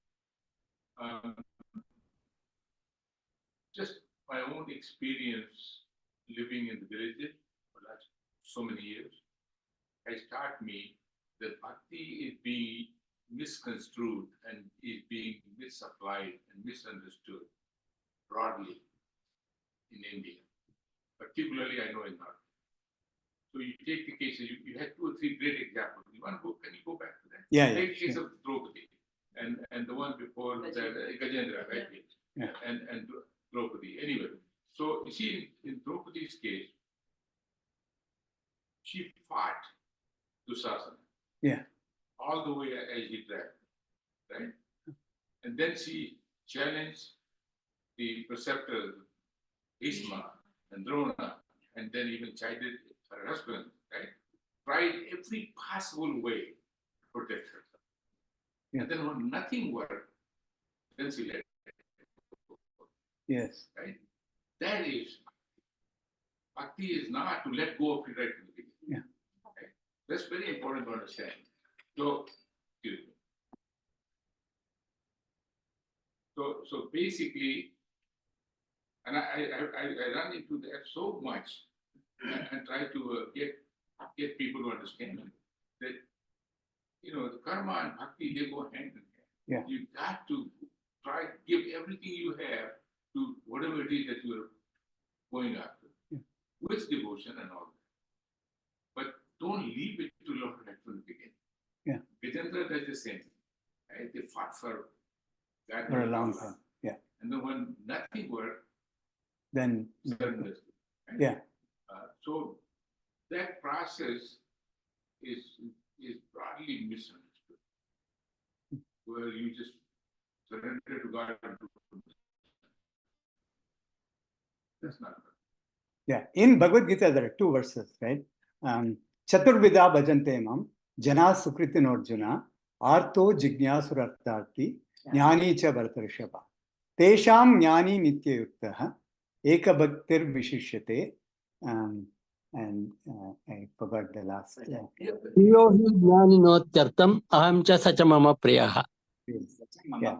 So he classifies that you can do bhakti for the sake of getting something, right? At least that's what in the Bhagavad Gita. Sadarmana tamapyarcha Mindati manava. So Dharmana, so doing your work is a bhakti. You made a very good point. So I think what's needed, I understand what this is. I mean, I know the audience here is very learned and understandable. What's needed is possibly using ChatGPT or putting inputs in such a way that ChatGPT comes out with the proper answer. That in those examples that we follow in rural India and even educated India, people who are not as learned as you are, they confuse it. They confuse it too. So I think what I'm saying is that has to be brought in at a point where we don't mislead people. Same thing happens in them.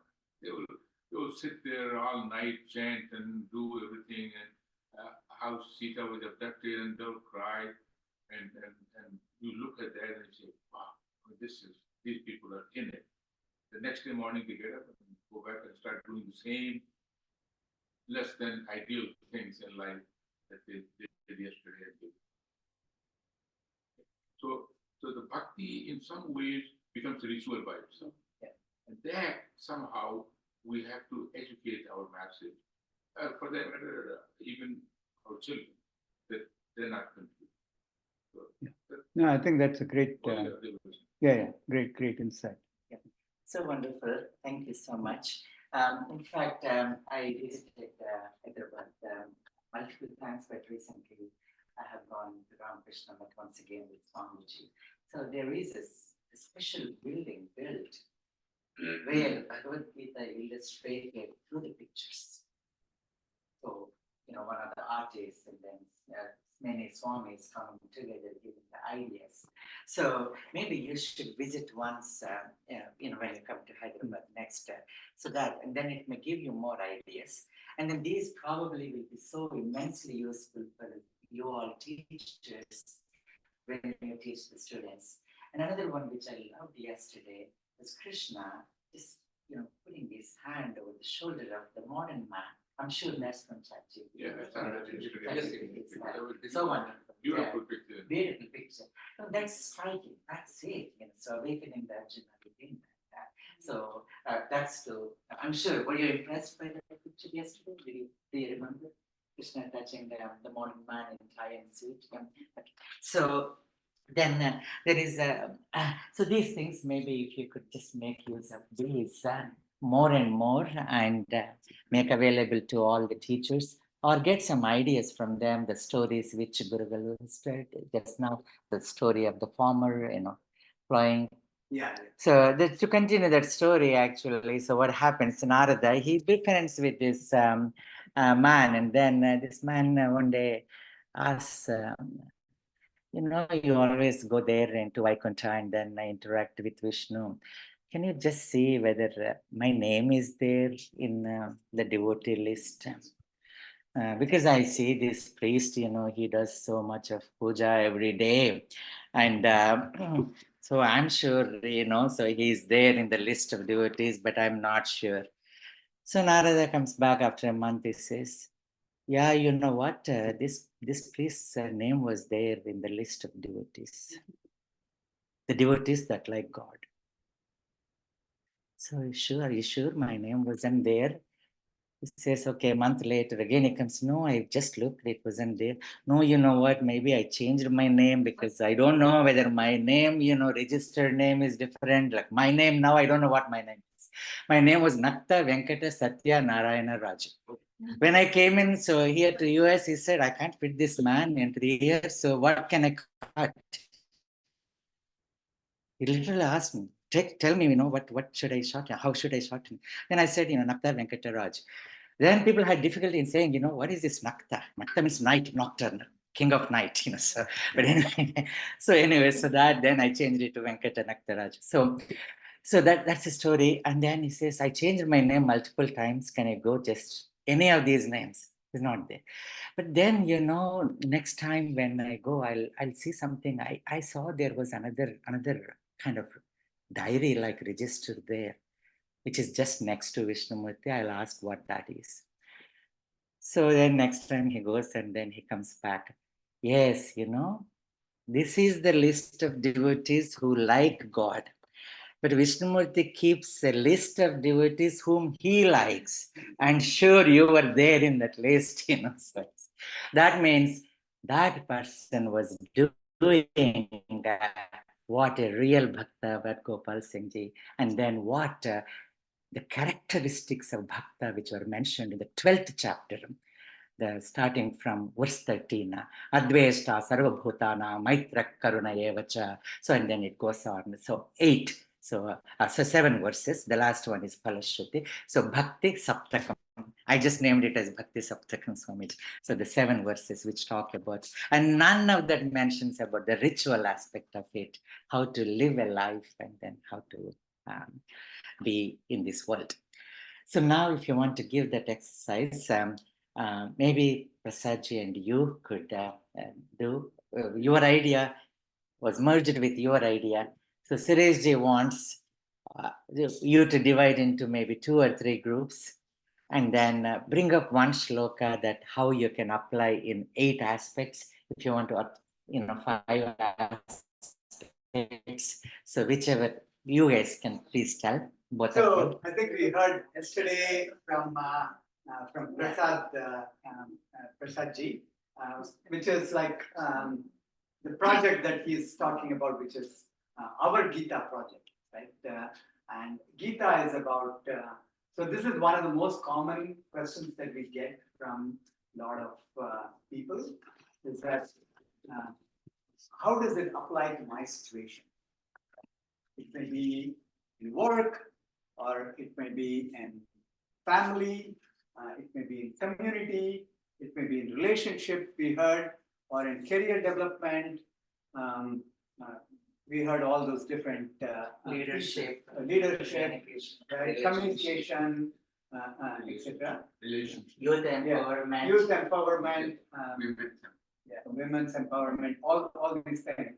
So you could, we were hoping to have a little bit more time for this exercise. So the time is a little bit shorter. So or we could continue this, do a little bit for next, say even 15 minutes, like 3 groups or 2 groups, which are, and then Prasad Kaipa can guide us whether we are thinking right, doing right, and then think overnight, and then you can either send if you're not attending, or those who are online, please send your thoughts to Sureshji, and then tomorrow so we could actually share that with everyone else.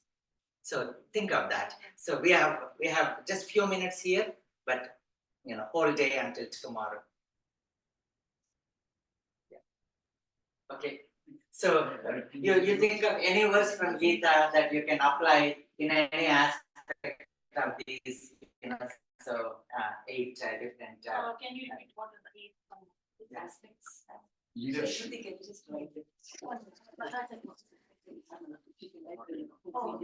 You can pull up Prasad Kaipaji's slides. Yesterday it was there, but that's put it in the chat. Yeah. I think Just open our No chat available. Yes.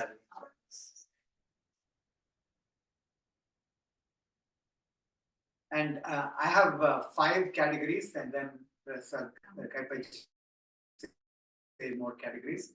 So mine was work, family, community, health, and spirituality. Right? These were sort of 5 topics. And then within work, there's leadership, career development, right? And both in work and family, spirituality, relationship, right? Communication. And then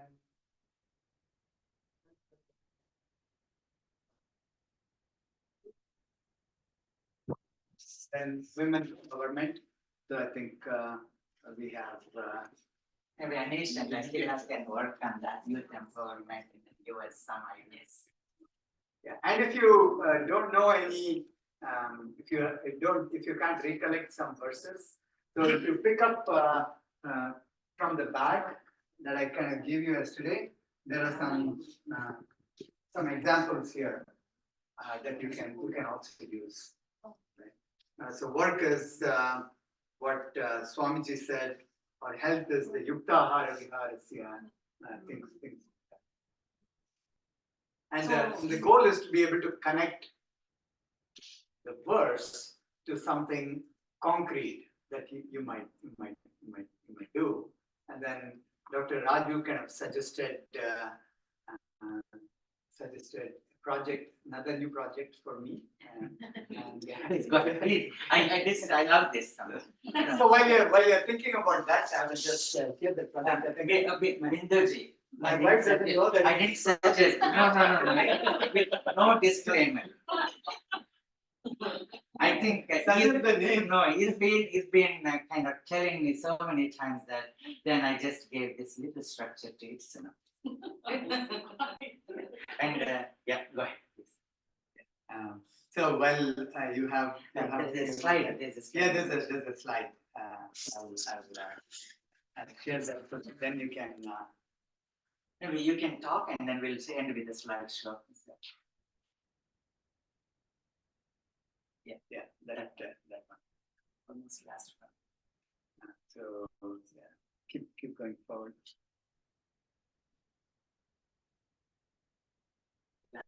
Yeah, I think it's the 121. Yeah, 21. Yeah, 21. So Dr. Raju called it walk or hike the talk. And so I'm going to turn 60 in January of 2026. And so this is an 18-month project that's going to start from August. One weekend every month, one chapter every month, one contemplation activity, one action, a day hike, and I'll do some, if you're willing to host me, I may come to Rainier and do hiking, crash at Venkat's house, Shilpa's house. I'll do some free cooking or AI training for you. And then some community choice that you think is kind of like important. It might be a service project or anything else. I already have one. Huh? I already have one for Okay. community choice. And then I will publish the calendar soon, which will be a calendar for 18 months. So it might be Yellowstone. If you've never been to Yellowstone, I might do Yellowstone. We are going next week. Oh, next week. Okay, so you can start the project earlier. So this will just hopefully kind of inspired from Prasadji's action that each of us can take. And this is something that I thought leading up to my 60th birthday, since Dr. G said 18 months you have. So he kind of framed it appropriately from Guru Purnima, but I put it after Guru Purnima. Swamiji did that actually. So Swamiji chanted Bhagavad Gita in all well-known places, including Great Wall of China, then Rome, we're all in. So Kailash Yatra, all great places in the world. All the spiritual centers. 18 chapters and 18 chapters in each center. How was that experience, Swamiji, being in a foreign place where people don't know Bhagavad Gita? How did they look at you? Like you were sitting there and chanting? We were oblivious of the people just chanting. Was it temple? Going home. Chinese morning say, we take different, one chapter here, one chapter. So not the whole world, but significant distances. Similarly, we started with Yosemite. Where we started.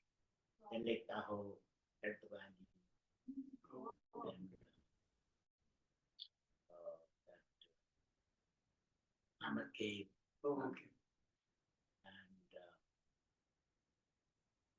Rome, of course, and Taiwan. This temple. So 18 centers. And finally, we did it in Gurugalu. In Kurukshetra. And that was under that banyan tree where Bhishma lied in Sarasya. So under that. So we did, I recall the one in Nyalam.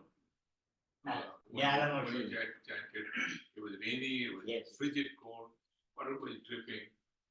Wherever we were sitting, there was water dripping. But, And it was miserable, but when he got it started, we forgot, yes, we again. got all the miseries of the weather and the cold and all that. And it's the chapter. Where was it? This was in In Tibet. immediately Nalam, on the way to. on the way to Kailash. Kailash. So, yeah, from Kathmandu, Mount we Kailash. drive to Kailash and one of the stops is there. I heard that the aspiration is to also chant over the ocean. That is what Dr. Raju says. Not yet We're done it. not, we'll just go on a cruise, all of us, no one has to cook. 18-day anymore. cruise. No, no, maybe really a 5-day cruise, but chant at least once, or six chapters or something, 3 days or something.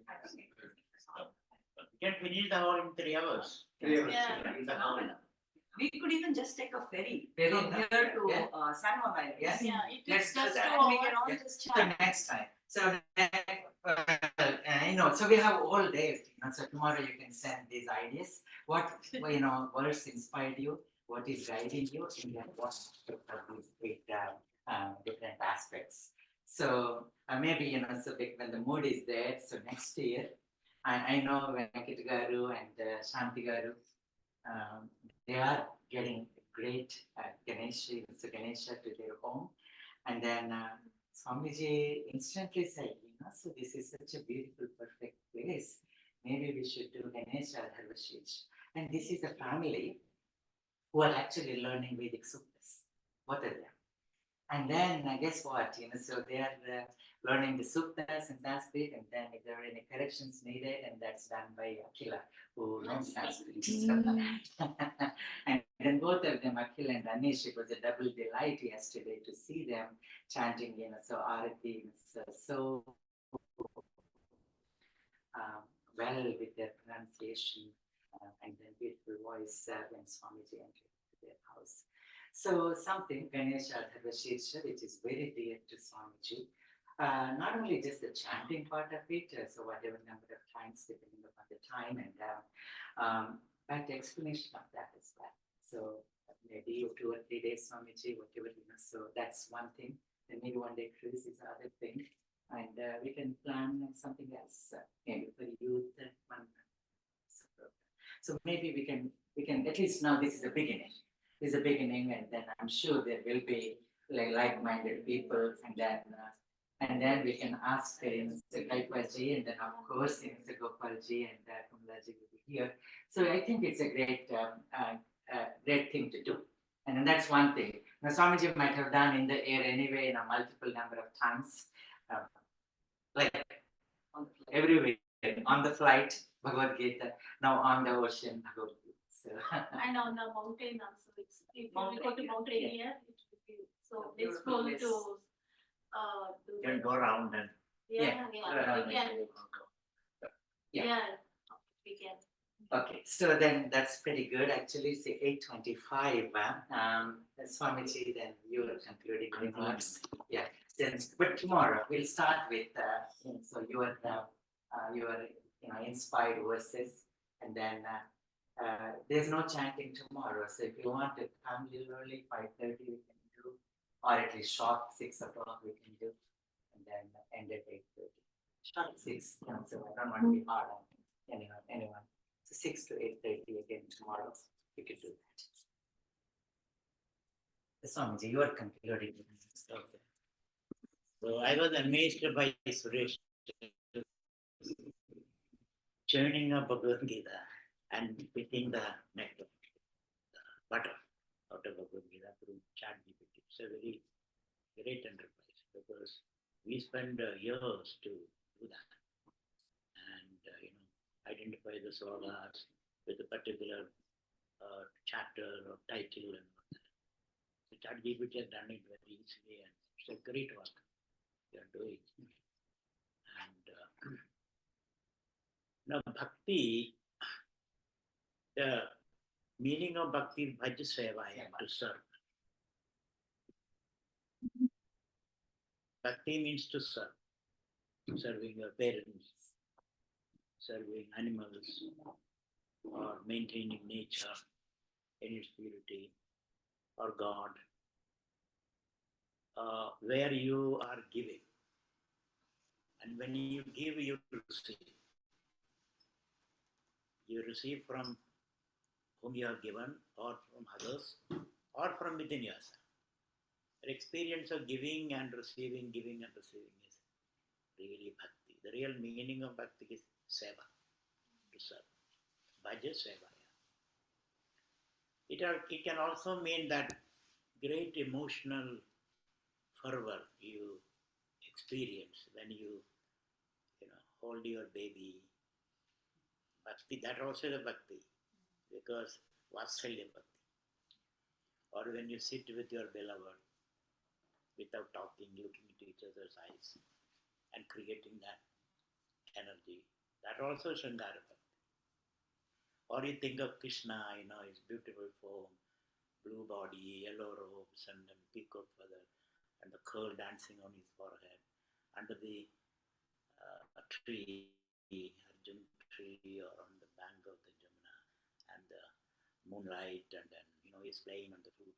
When you think of these beautiful imageries, you experience a great emotional upsurge. And that itself is a great,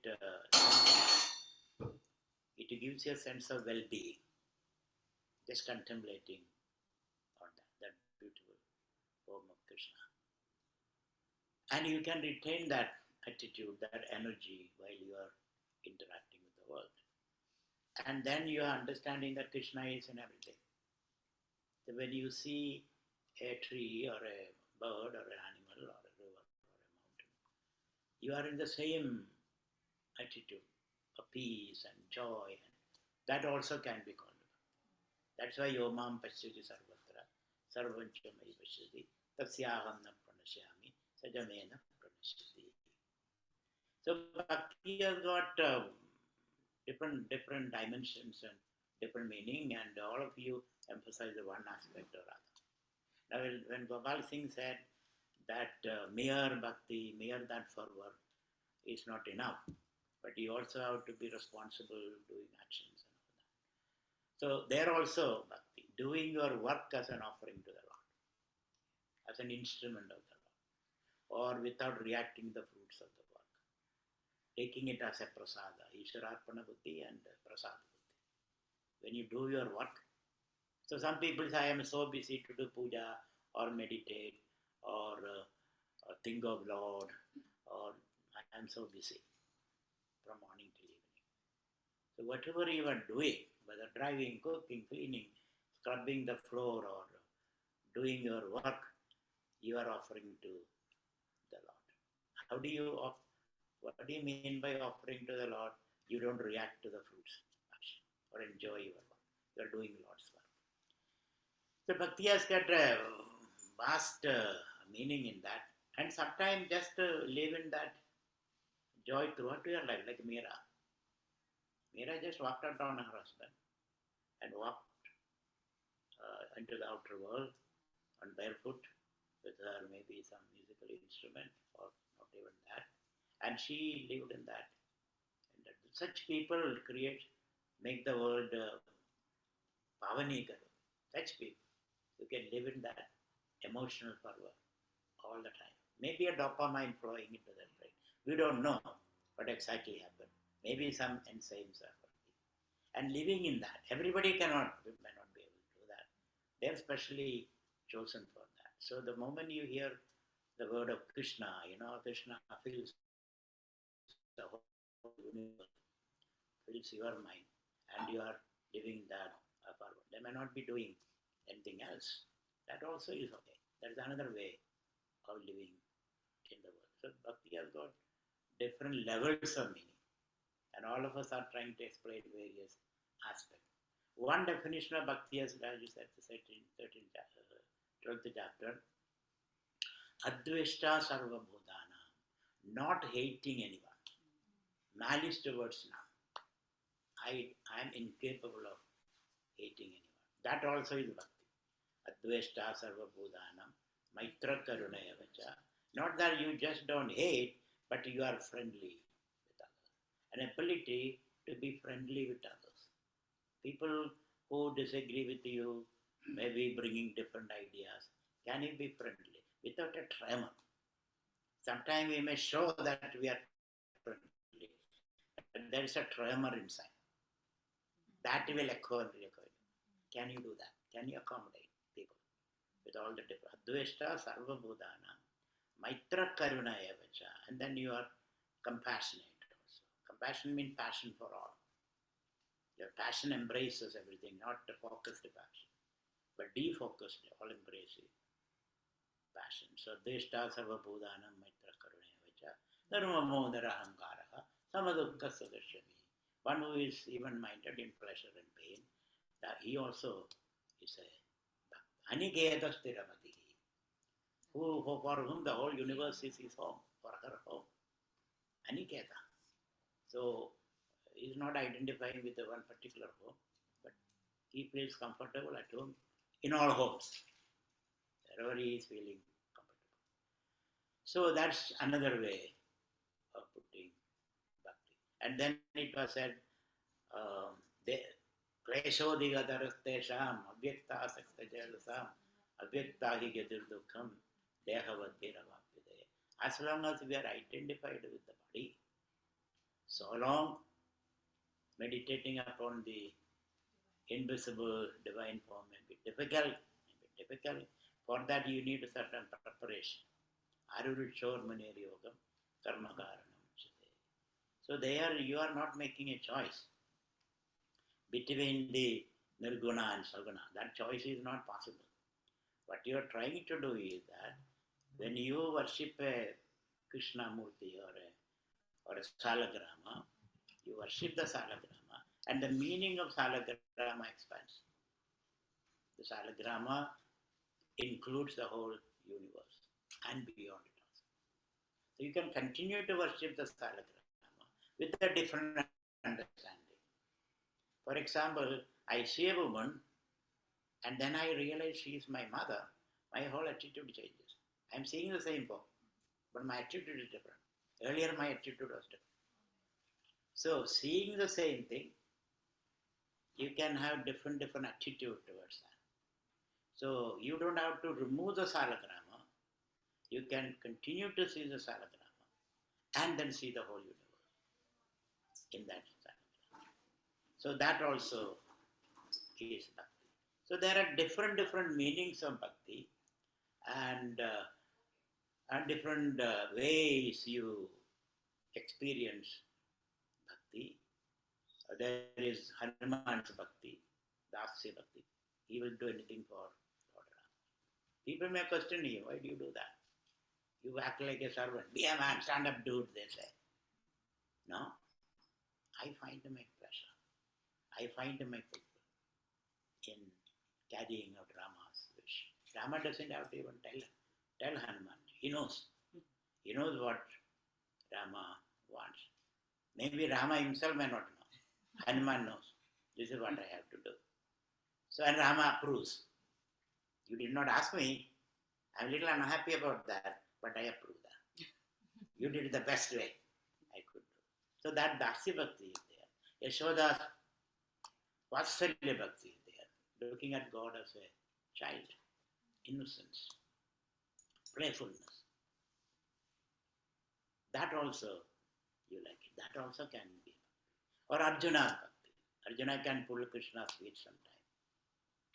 He himself says that I pulled your feet occasionally and I am sorry for that. I'll continue to do that, please forgive me. So this is Arjuna. This is Arjuna's attitude. So that kind of a friendly attitude Or so there are many ways that you can approach the Lord. And so therefore, let us reflect on all this depending upon your state of mind, your guna composition. Accordingly, you can understand Bhakti. Bhakti is supreme knowledge actually. Bhakti is doing your activities perfectly, as much as possible. So they are not different pursuits. In fact, the karma is the underlying principle. You cannot say I am karma yogi, I stopped doing karma. Now I am a karma yogi. Impossible. Karma yoga is doing karma with a different attitude. It is only attitudinal state. I am a karma yogi, has to do how karma. Now you are a bhakta. Bhakti yoga. What is that? Offering your karma to the Lord. There also karma is there. Now what is jnanam? Jnana is doing your karma without doership. Karma is all the time. Nahi kasishanamabi yadutishtatya karma. Karyade avashak karma sarvehi pragudijahi gunehi. So bhakti is a very, very deep word and deep meaning. Different dimensions of meanings are there. Patram pushpam phalam doyam yome bhaktiya prayashtadi tadaham bhaktiya bhagavadam asnami prayadamana. So you can give nothing to the Lord with a feeling, I have to give, I have nothing to give. That also is bhakti. I have nothing to give, Lord. Maybe a tear, I have nothing to give. That also is. Or what I am giving belongs to you. Isha vasemidam sarvam. Yet enjoy whatever I am giving to you is the flower that you pluck from the garden. It is not yours. It is your neighbor's. Isn't it? That way. So whatever I pluck from the garden is yours, not mine. Therefore, I am giving you what you have given me. That is another attitude. Patram pushpam dhalam doyam. And yat karoshi yadasnam yat yugoji tadasiyat yat tapasyasi kaunde yat tat kurishamadapana sarva karman sarva dharman paritejya mamegam sharanam praja. So finally, bhakti is doing your job happily as an offering to the Lord. So you can never escape from karma in the name of bhakti or jnana or yoga. Karma is there. Only a person who discovers of dharma can become a bhakta, jnani or yogi. That's very, very important. And hence, Bhagavan says, Sakarmana tamabhyarchya siddhim nisati manava. We have quoted that earlier. So, while you are engaged in the world, you can have that fervor, that energy. Access to that infinite energy is possible. That is, Bhakta is a tireless person. Hanuman, tireless. You know, they wanted that when Lakshmana was unconscious, maybe Rama also fell unconscious. They wanted that little Sanjeevani and Hanuman. Here Ram, he took off. He did not give any excuse. It's cold, I'm a South Indian, and there is no clothes. Nothing is there. He said, okay, here I am. Then he went there, then he forgot the prescription. Took the whole mountain, no excuse. One more excuse to come back and then take another flight. No excuse at all. So this is the energy. And what did Hanuman expect? Nothing. Sita gave him a pearl necklace and he picked it and said, this is useless. Rama gave him an embrace. That's all what Hanuman wanted. A tight embrace. So that is a leadership. That is real devotion. But you must have the moral authority to do that. Otherwise, don't do it. It will be inappropriate. You need the moral authority, like a mother embracing a baby. Not even father can do that. I heard one 3-year-old child saying, your touch is inappropriate to the father. To the father, she said. But mother can. Mother can slap the baby. but she has the right measure to do that. Father doesn't have. So therefore, all these are aspects of devotion. And it's a great experience. Jnani has that experience. Bhakta has the jnana experience. Bhakta is a yogi. These are all different aspects. It's like a table, four legs. If you pull one leg, all other three legs also. So that's my take on Bhakti Yoga. Thank you very much, and Hari Om. Thank you so much. So yeah, the chapatis are waiting. So we actually, if you look at yesterday, we talked about the practical aspects of Bhagavad Gita, Karma Yoga. And then we folded Karma Yoga with Bhakti now today. And then now, so Samosa needs one more fold. So we have to bring Jnana. So we'll see how that unfolds tomorrow.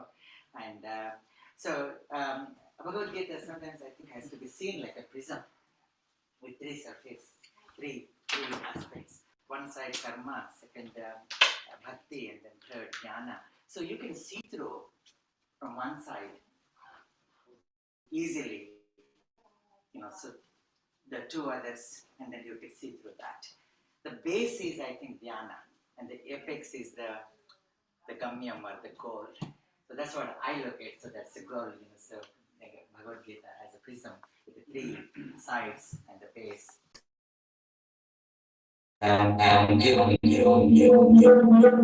Sorry.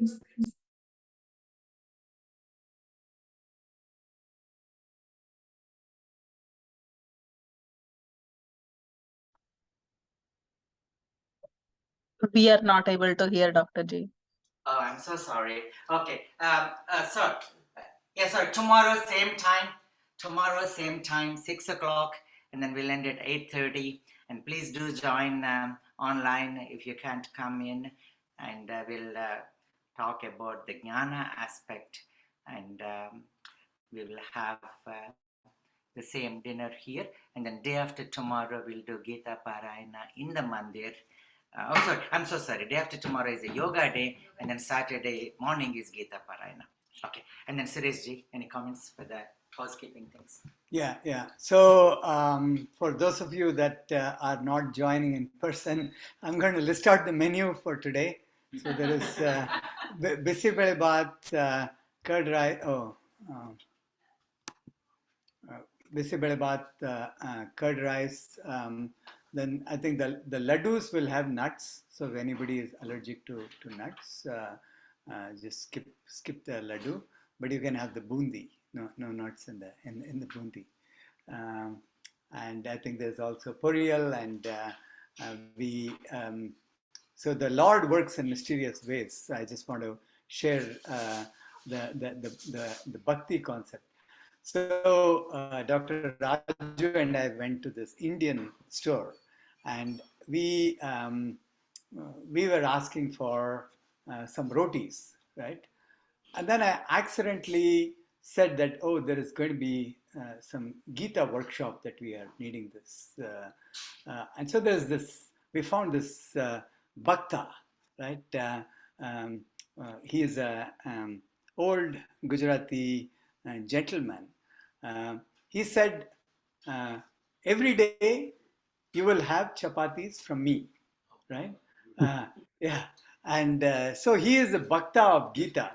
He is not here, he is not benefiting from it, but he has offered it to the Lord's feet for all of us to take. So that is the epitome of Bhakta. And the Bhakta has given methi rotis today. So please enjoy those methi rotis, and do come in person if it is possible. And tomorrow we have our wonderful speaker, Dr. Raju. And then on Friday, we have Sri Ram Sarvotam specially flying in for International Yoga Day. So he'll be here, and he's going to, his lecture is going to be Atha Yoga Anushasanam, right? And that'll be continuing the same kind of like workshop. I think the menu, thanks to Shilpa ji and Sandhya ji for bringing the food and also updating the menu. So it will continue to be excellent the next couple of days. So do enjoy that as well. Okay. Thank you. And with your blessings, Swamiji, I'm going to stop. Enjoy the dinner, Suresh and all of us. Thank you. Yeah. Sorry you couldn't be in person. Oh, You were it's okay, truly enjoy. there in person with us. Yeah. I'm there Thank you. anyway. Thank you. Thank you. Namaskar. Namaste. Namaste. Okay, we are okay. Thank you, Anup. Thanks for chanting. Namaste. I Thank you. really appreciate it. Yeah, namaste. Thank you for Thanks the for staying. opportunity. And Okay, sure. Thank you, Swamiji. Thank you, Gurugalu. Namaste, Yeah. namaste. Good night. Yes. okay.